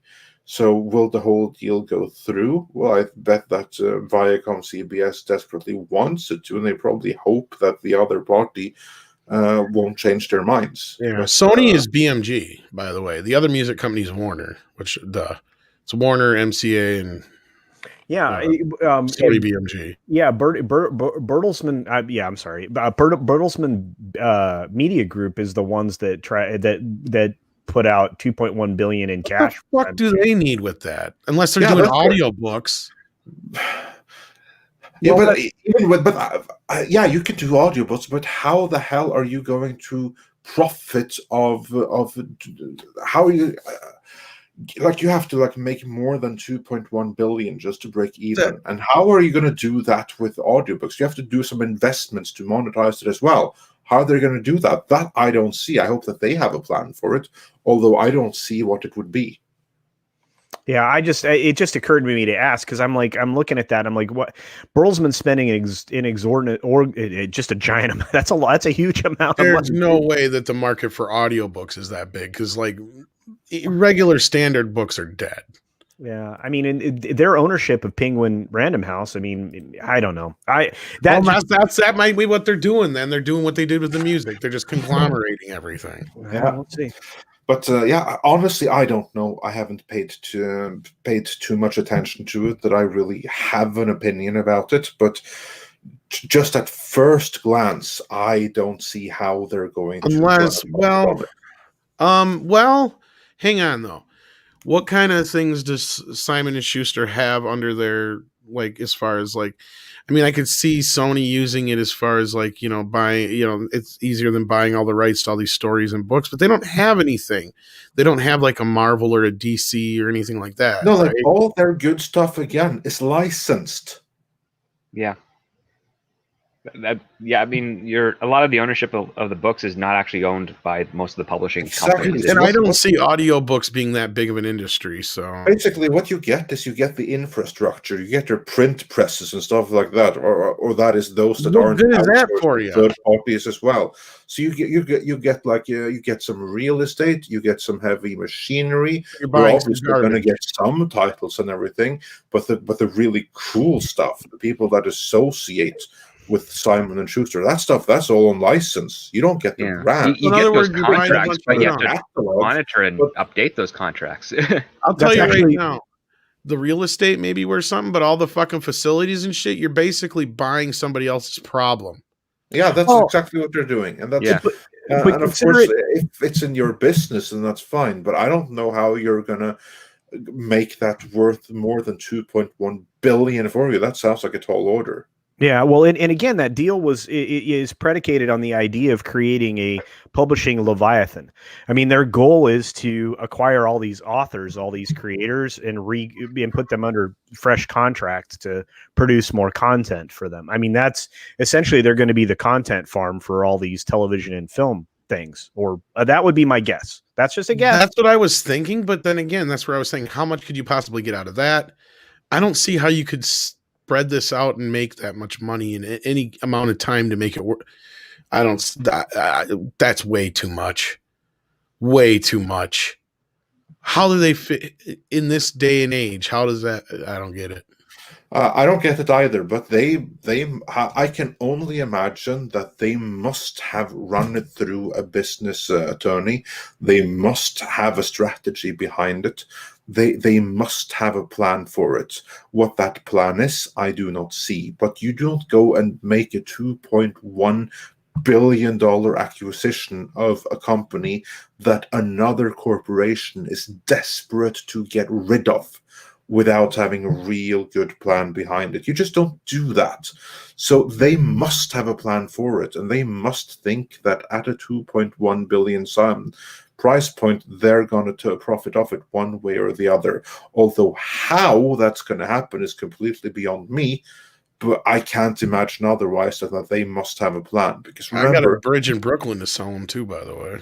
Yeah, I have some really fine real estate in Norway up in the tundra that they can get for me for a steal. And we can, yes, prime Norwegian tundra for, let's say, $1 million. Work something out. Yeah, all right. 10,000 acres, right? Yeah. But anyway, no, I don't see what's their business model, but it must be one. There has to be something. But I'm honestly shocked that they would pay as much as $2 billion for it. Honestly, if I were to just haphazard guess the price, I wouldn't even say $1 billion. No, far from it. I would be like, what? 100 million, 200 because you're million. doing them a fucking favor. Yeah, you are. They sold. Think about the fact that they sold off CNET at a loss. They sold it for $750 million loss on its way out the door, and this is an insane. It was an insane thing. I'd wanted to get somewhere to ask this question to you, but I was like, this is insane. Honestly, I don't understand. I think it's insane too, because for one thing, I was surprised that they found someone willing to buy it in the first place. Because here's a thing. I was always thinking that, okay, I haven't studied detailed Simon & Schuster, but what I do know is all their cool stuff is on license.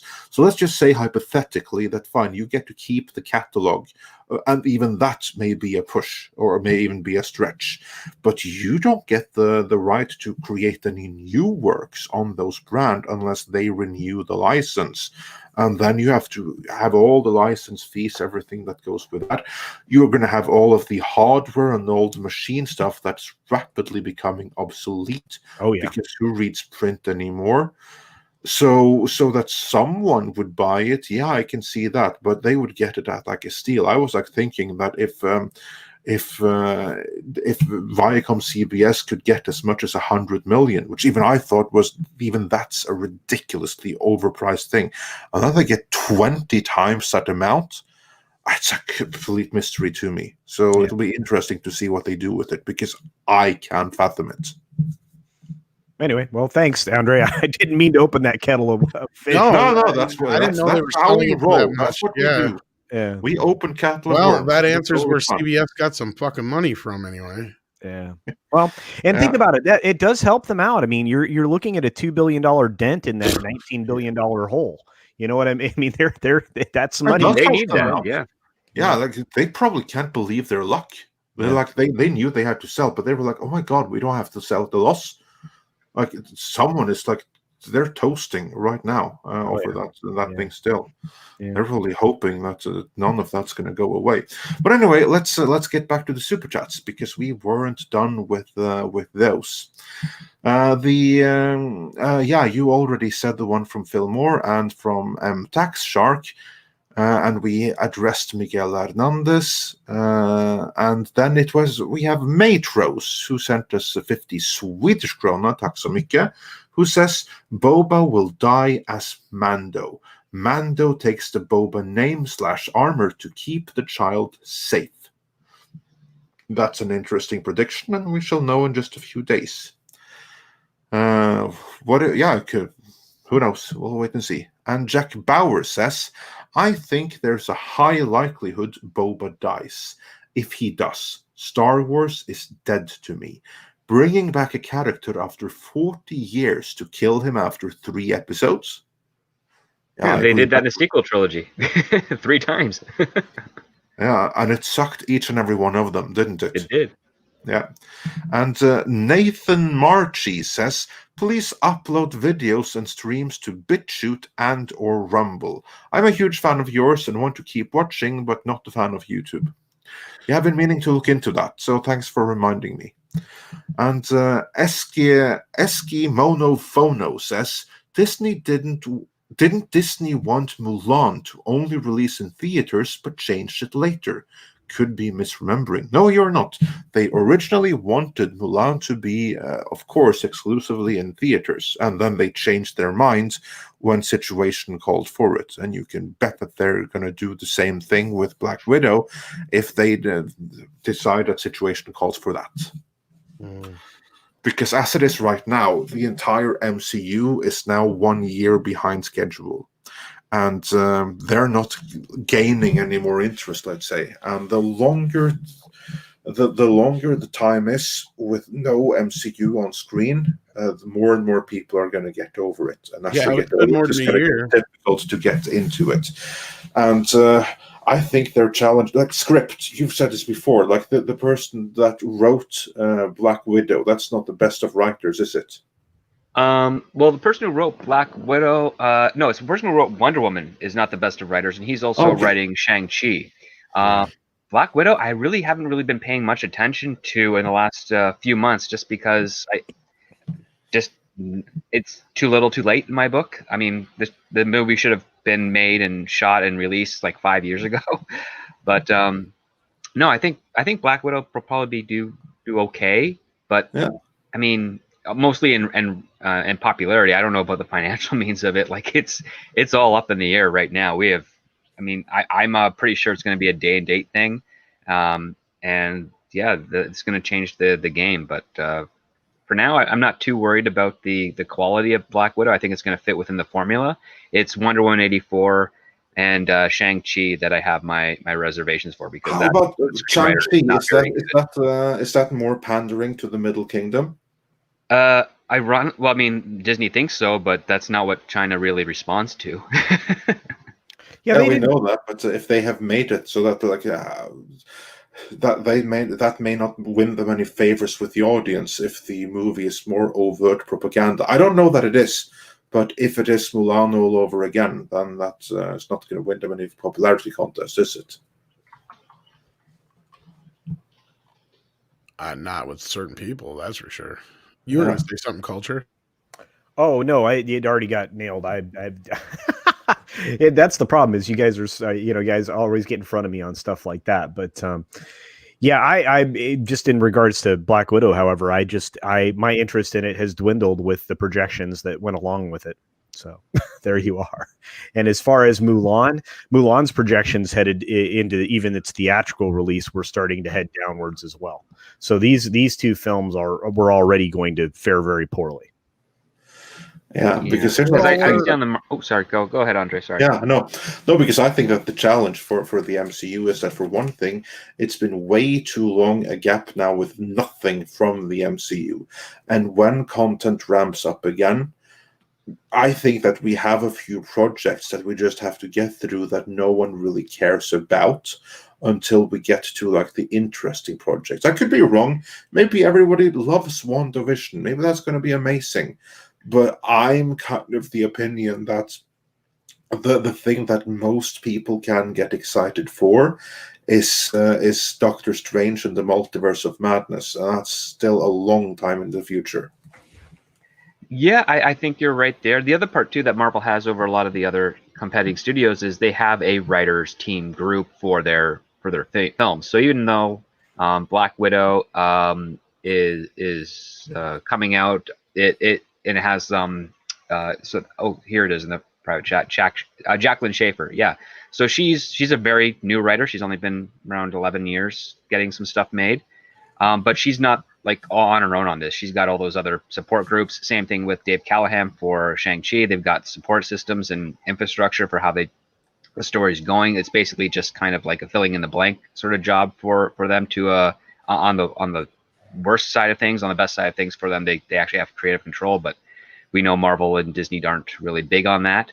So I think those movies will be okay, and I think that they're, yeah, like this is the first year we haven't gotten a Marvel film, so I think that's going to be reflective in the reboot of the series in 2021. I mean, we're going to see within that first week whether or not Marvel's back, or whether it was just the fans were riding on that high of that 10-year high of a Marvel movie coming out every year.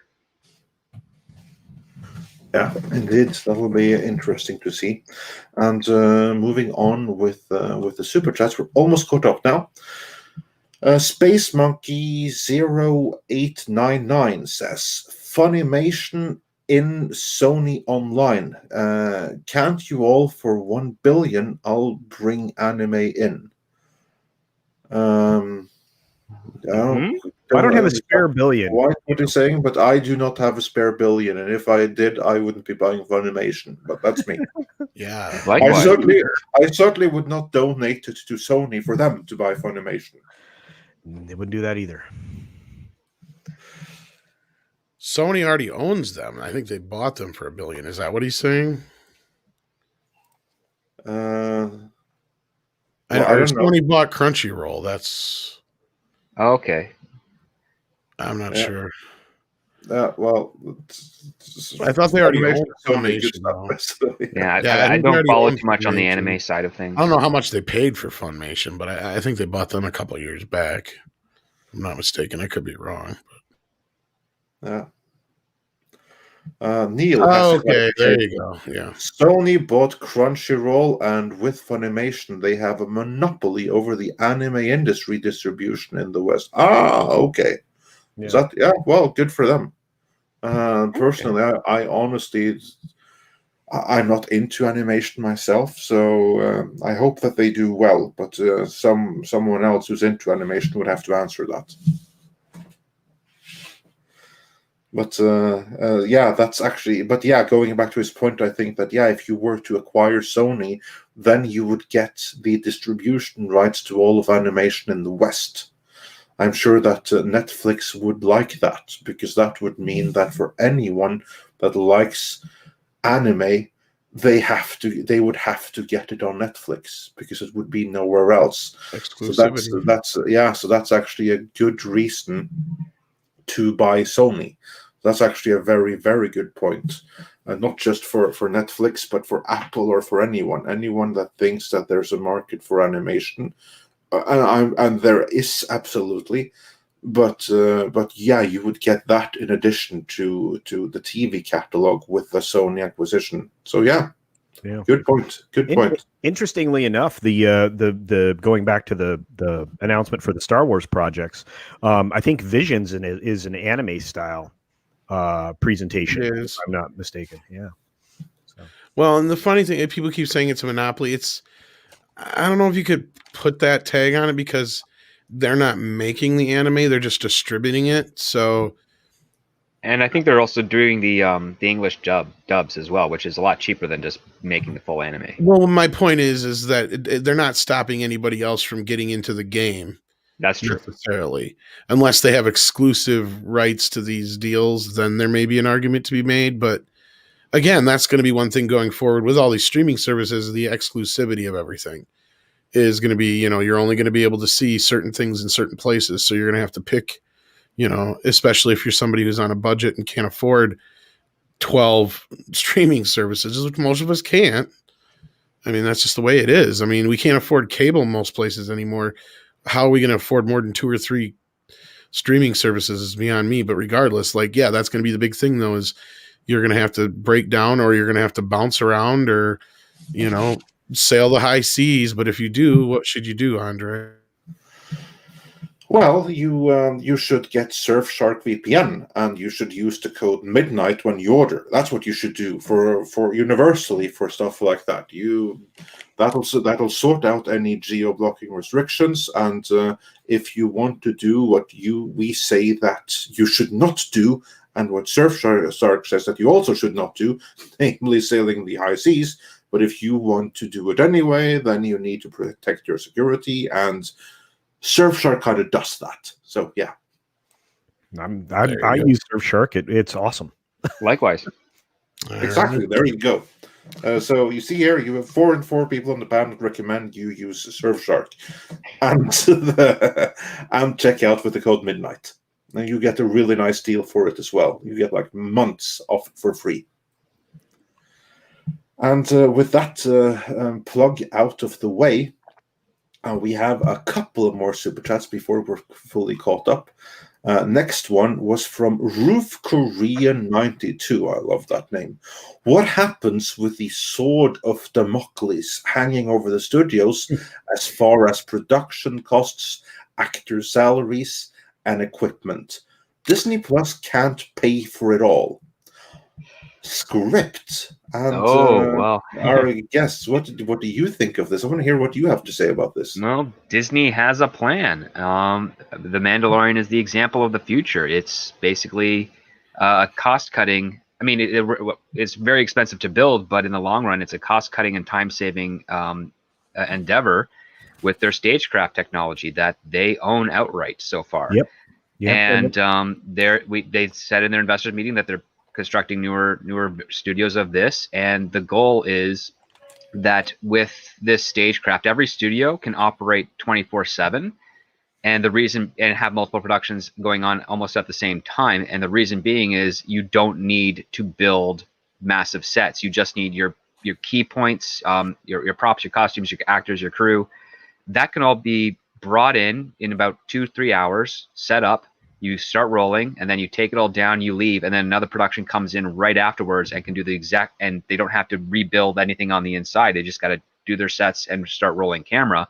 And because the post-production process is also cut back exponentially because of the stagecraft, you end up rolling out more production. So I think Disney is planning to use that technology as a means to rent out to other film productions to make an additional income and offset some of their costs over the long term. And it's going to revolutionize film because you no longer have to fly gear and people all over the world for location shoots. You can just bring the location to you. And depending on the size of the stagecraft, whether it be like the normal studio that they have right now for the Mandalorian, which is still pretty big, or they do something as big as what Pinewood does with their big like airplane hangar, you can do a lot with that technology and make a lot of money out of it over the very long term. And it's upgradable. It's very easily upgradable too. So yeah, production is not going to be the same as what used to be anymore. It's going to be a lot cheaper to get things going. And as a result, they're going to be able to justify lower budgets with still the same quality. There's going to be an argument from some creatives because they want that tangibility of the realness. But it's not going to win out in the long run. It's going to go in this digital direction, and it's going to be very lucrative for the studios. I would say within 10 years, they're going to start seeing some huge return on that for lower budgets. Absolutely. And actually, that's funny because I'm doing a members video on that to talk at length about the process, everything that they're going through, and the really even though we're just barely crawling into actual legitimate digital production, everything that's associated with this and all of the efforts that they're putting forward towards it, including the construction of new facilities in a state that isn't California.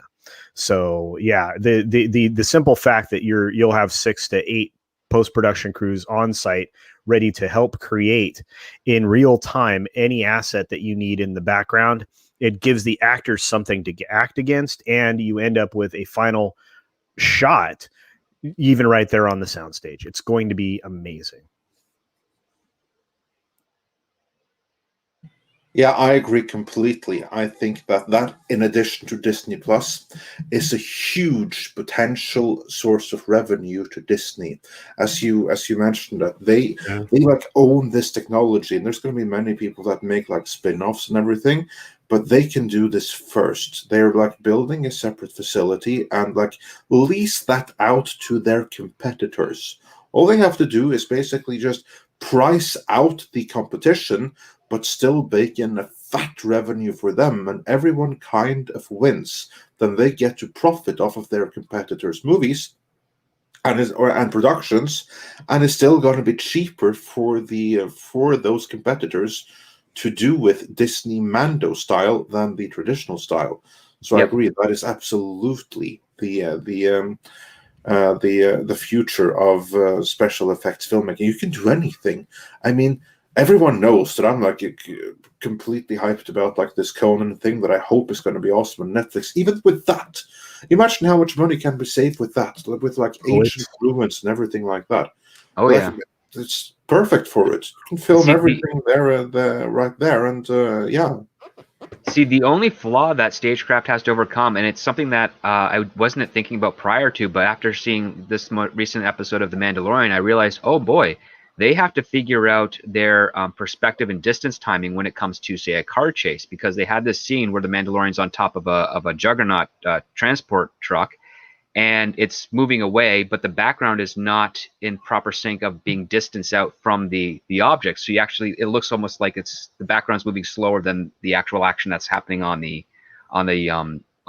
physically. Yeah, so they got to figure that part out too, which I think is probably a little bit trickier because it requires probably a lot more computer power to mimic the real life thing of backgrounds traveling. Yeah, believe it or not, Script, that's just merely a setting in the software. And somebody didn't do that right. That's all that was. Yeah. But you know what the beauty is? When you have the Mandalorian and they're doing stuff like that, that's kind of like beta testing. There you see, okay, this is something that we need to work on. Here we need to like hook that setting and put in that script code to sort that out. And the only way to find out stuff like that is actually by using it. And right now, the technology it's not just being like used on the Mandalorian, it's being like perfected by the Mandalorian, because I'm sure that they're going to notice that. Yeah. Well, and it's amazing because this is another thing you can say thank you to Jon Favreau and the folks over at ILM for creating, because and this is why the Mando is the perfect place for this to be being done. I mean, we talk about putting everything in the right place for one person all the time. Jon Favreau is essentially the guy that he's the George Lucas of his time with ILM right now, because this is ultimately ending up to be his baby. And if anybody is going to know how to utilize this technology the best, at least for a while, it's going to be him. Well, I mean, I would say it's more Jon Favreau's spouse, because like ILM has been working on this for about 20 years. Jon Favreau is just the first guy to actually get to play with it and have the relationship with it. So he is going to be the expert on the directing side of things for this. Sleeping with it. Yeah, kind of. No, you're right. That's a better way to describe it. Because it's still because George Lucas pitched this idea in I think 1999.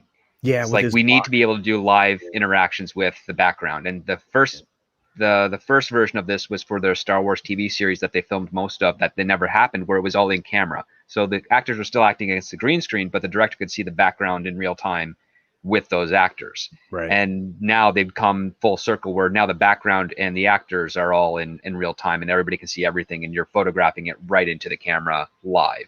And that's just a really, really useful tool. Well, and new digital asset placement on top of, like, let's say you have a light pole, but you don't know what the light pole is going to look like until you make it to the production stage. They in real time can replace that, so the actor will have a physical element to interact with on that stagecraft stage, but at the same time it'll be generated 3-dimensionally, for everybody else outside of that. It's amazing. Mm-hmm. The tech is ridiculous. Really. Well, and then to go back to the original question, beyond just the tech part, we've already talked about this a few times. First things first, the actors are going to have to learn, at least the big actors, as far as like your Tom Cruises and all that kind of stuff, are going to have to learn to take a pay cut, and they're going to have to find other ways to amortize the costs that those people are going to call for. And the same thing probably goes with directors and other big talent across the board are going to have to learn to take a pay cut. I think a lot of crews and the way they're run are going to be downsized, even though a lot of the guilds and the unions are not going to be too happy about it. But it's just, things are going to have to change all around until things can get back to a point where they're making enough money to do movies and shows the way they were. That's just the way it's going to have to be. You're going to see movies take on a lot of the same elements TV shows do, and TV shows are going to even slimline a lot more than they already were. So it's going to get weird for a while, but I do think that this technology is going to be a big part of a lot of this for sure. Well, and it's gonna make stars out of just people who have, just background talent. I mean, it's the normal background actors are going to be people that'll move into leading roles if they have the chops. I mean, you're going to see a lot of unknowns, move to the forefront because they're going to be willing to take roles for less pay. So, yeah, exactly. Actually, that's something that I'm excited about. The infusion of new talent that we're going to get because of this, because many people I think are going to price themselves out, and I'm excited about the prospects of what that actually could bring. Yeah. And Roger Haynes, he sent us a super sticker of a thumbs up, so thanks so much. And Space Monkey, who sent us the earlier super chat about this Funimation thing that was a bit hard to decipher, he sent us another super chat saying, "Sorry, text to speech made me sound like Yoda, but you got my point." Well, thanks for clarifying. Yeah, that's what the beauty. There were enough. Hey, the fact that you're a space monkey and you can speak, that means wonders. That's awesome. The Space Monkey, by the way, was the best thing with a Netflix series, Space Force. Like the only good thing about it. Never even got a chance to check it out. Yeah, there's no need to. There's no need to check there really isn't. Yeah, such a waste of promise. And there were a couple of cool things in it, but not worth it. And if we never get a second sequel or a second season, I'm perfectly okay with that. I think it got greenlit, but it did get greenlit. I think they're in production, or they just wrapped production. I don't know. Unfortunately, we're getting more of that, and I think we're also getting more of Avenue 5, which is also horrible. Is it? It looks cool. But it looks cool. It's just a frustrating comedy because everybody's incompetent. But you still have that Michael Burnham-esque type character who's played by an actress who she's a bit more likable, but she's in the exact same position of trying to solve all the problems and being the only one to do so. The only obstacle is the fact that everybody else around her is very incompetent. So it's a frustrating show. The performances are good. But I was looking forward to Avenue 5. Oh crap. Okay, well, fine. So I have to watch the pilot. If you're sucked in by the pilot, you might enjoy the rest of the series. But I was like, really, these are all kind of like lazy jokes. Okay. Oh well, that sucks. Well, I'm glad to be aware of that. Then maybe I won't waste time getting invested into that. And speaking of failed writing and stuff, our final super chat that we haven't gone through yet. Aaron C says, "Speaking of writers' groups, how is the Lucasfilm story group still a thing?" I wonder that myself, because the few members that we have heard speak out in public, what a useless bunch they are. And they seem to be about as well connected with canon as the supposed experts that Alex Kurtzman hired in to oversee canon on Star Trek Discovery. Fat lot of good they did. So guys, let's begin with you, Culture. How is Lucasfilm Story Group still a thing? They in some ways they aren't, because some of the people being brought in to write some of these programs that they presented have no ties to the story group. They will reach out and find information from them from time to time, from what I'm to understand. The people that are more closely related to the Kathleen Kennedy projects, again, we're talking about the Agent of Chaos here. Those they have a little more influence into those things, and more of their story elements will make it into those things. At least that's the takeaway that I have from where that is. As far as why they still exist, I don't know, because any and everything that they have presented has been soundly rejected by the longtime fans and not easily adopted by the people that they're trying to bring into the party to begin with. Yeah, I would also like to add one more thing. Sure. That when Lucasfilm took over, they basically said that that Legends is no longer canon, or the EU is no longer canon, which I thought was unnecessary, because I don't think that anyone really expected what happened in this Dark Horse comic here from 10 years ago is something that would be treated as canon on screen. But what they stupidly went and said is that they made it clear that is no longer canon, whereas everything that is coming from here on out, Every comic, every book, every game, all of it is canon. It's all building up towards the same thing. Didn't take long before you started having retcons in the comics and in the books, and especially with the Rise of Skywalker. So they can't even keep their own new canon straight. So I have to say that this particular story group is pretty useless. And just like Kevin Feige did with like the Marvel story group, he got rid of them for the MCU. Someone really needs to get rid of this group as well, because I don't know what's happening behind the scenes there, but at least in terms of the output that we do see, I don't see that they're doing a very good job at it. Yeah, well, like the department of the story group will always exist. It's just you have to get new people involved. Like Kevin Feige got rid of the old people really quick and then brought in the whole new group of teams, and it's constantly a rotating staff. Like that's what makes it fresh. That's why the Marvel films are. Oh, we lost Andre. He'll be back. And that's why the Marvel films are sticking to their formula, and they have a kind of like a baseline of quality. And the reason the story group in Lucasfilm exists is because Disney is trying to copy the Marvel model over to Lucasfilm, and they're doing it out of desperation. So they're just making the departments and filling those roles as quickly as possible so that they can get that infrastructure that Lucasfilm didn't have prior. And we're seeing that that their rushing attitude towards that has really done more harm than good.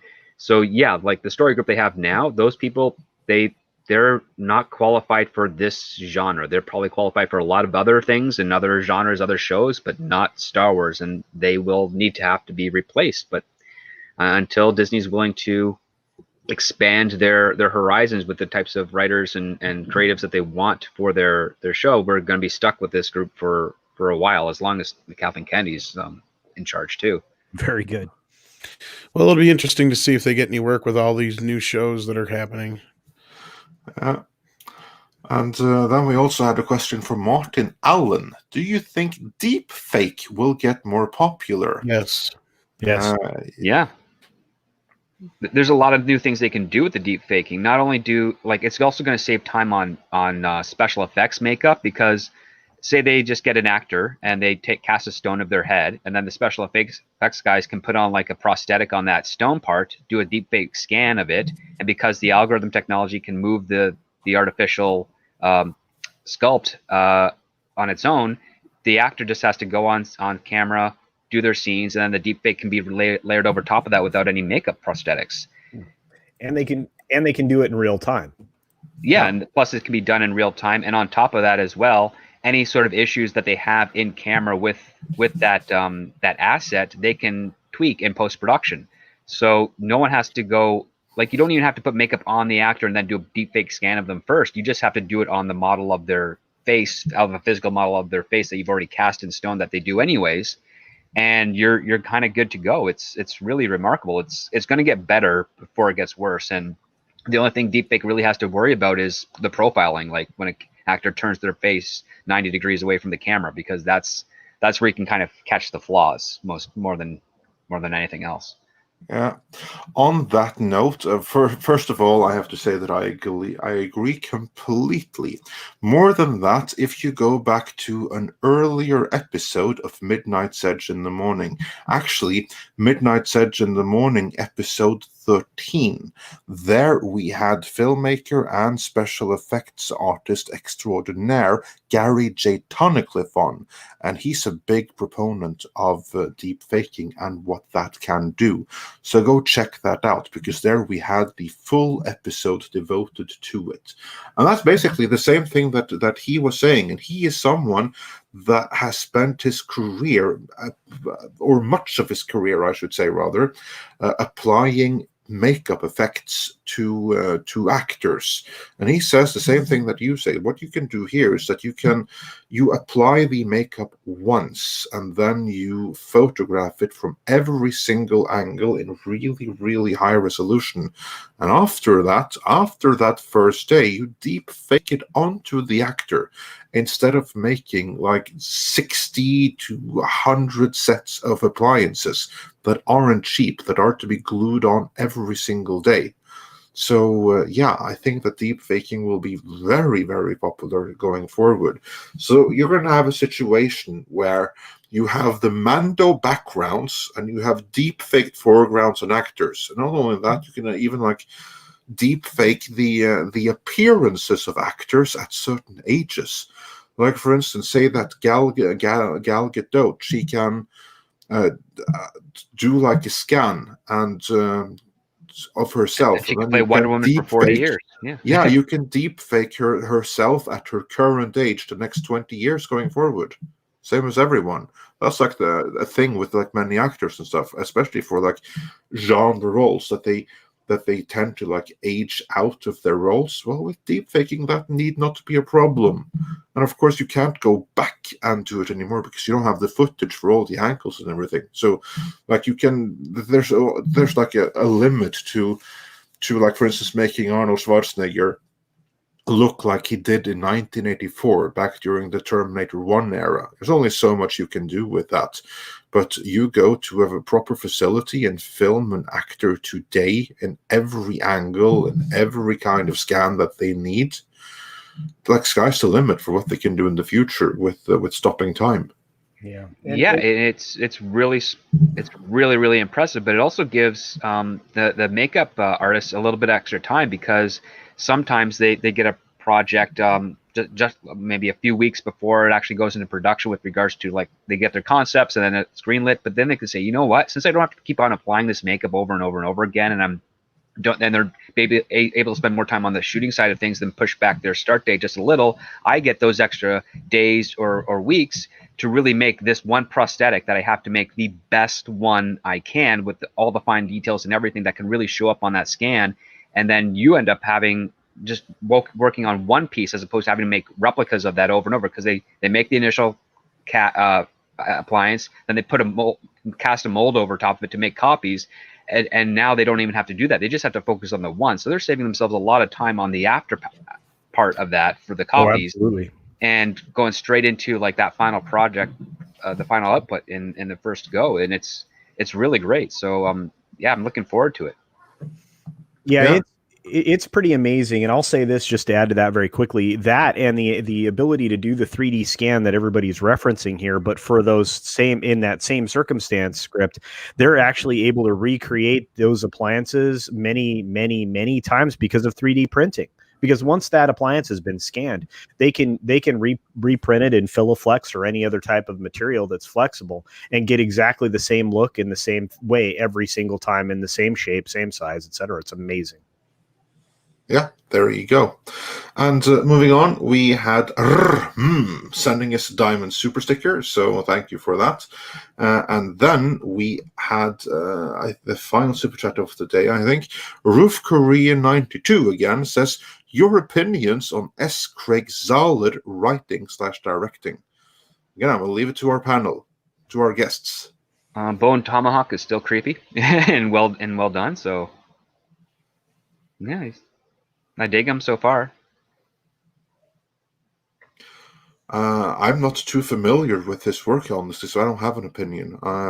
So I'll defer to your expertise on this one. I've seen the Puppet Master one he did. I have Bone Tomahawk, but I haven't seen it yet. Otherwise, I don't know much of his work. Me either. I think he did some kind of a Western thing.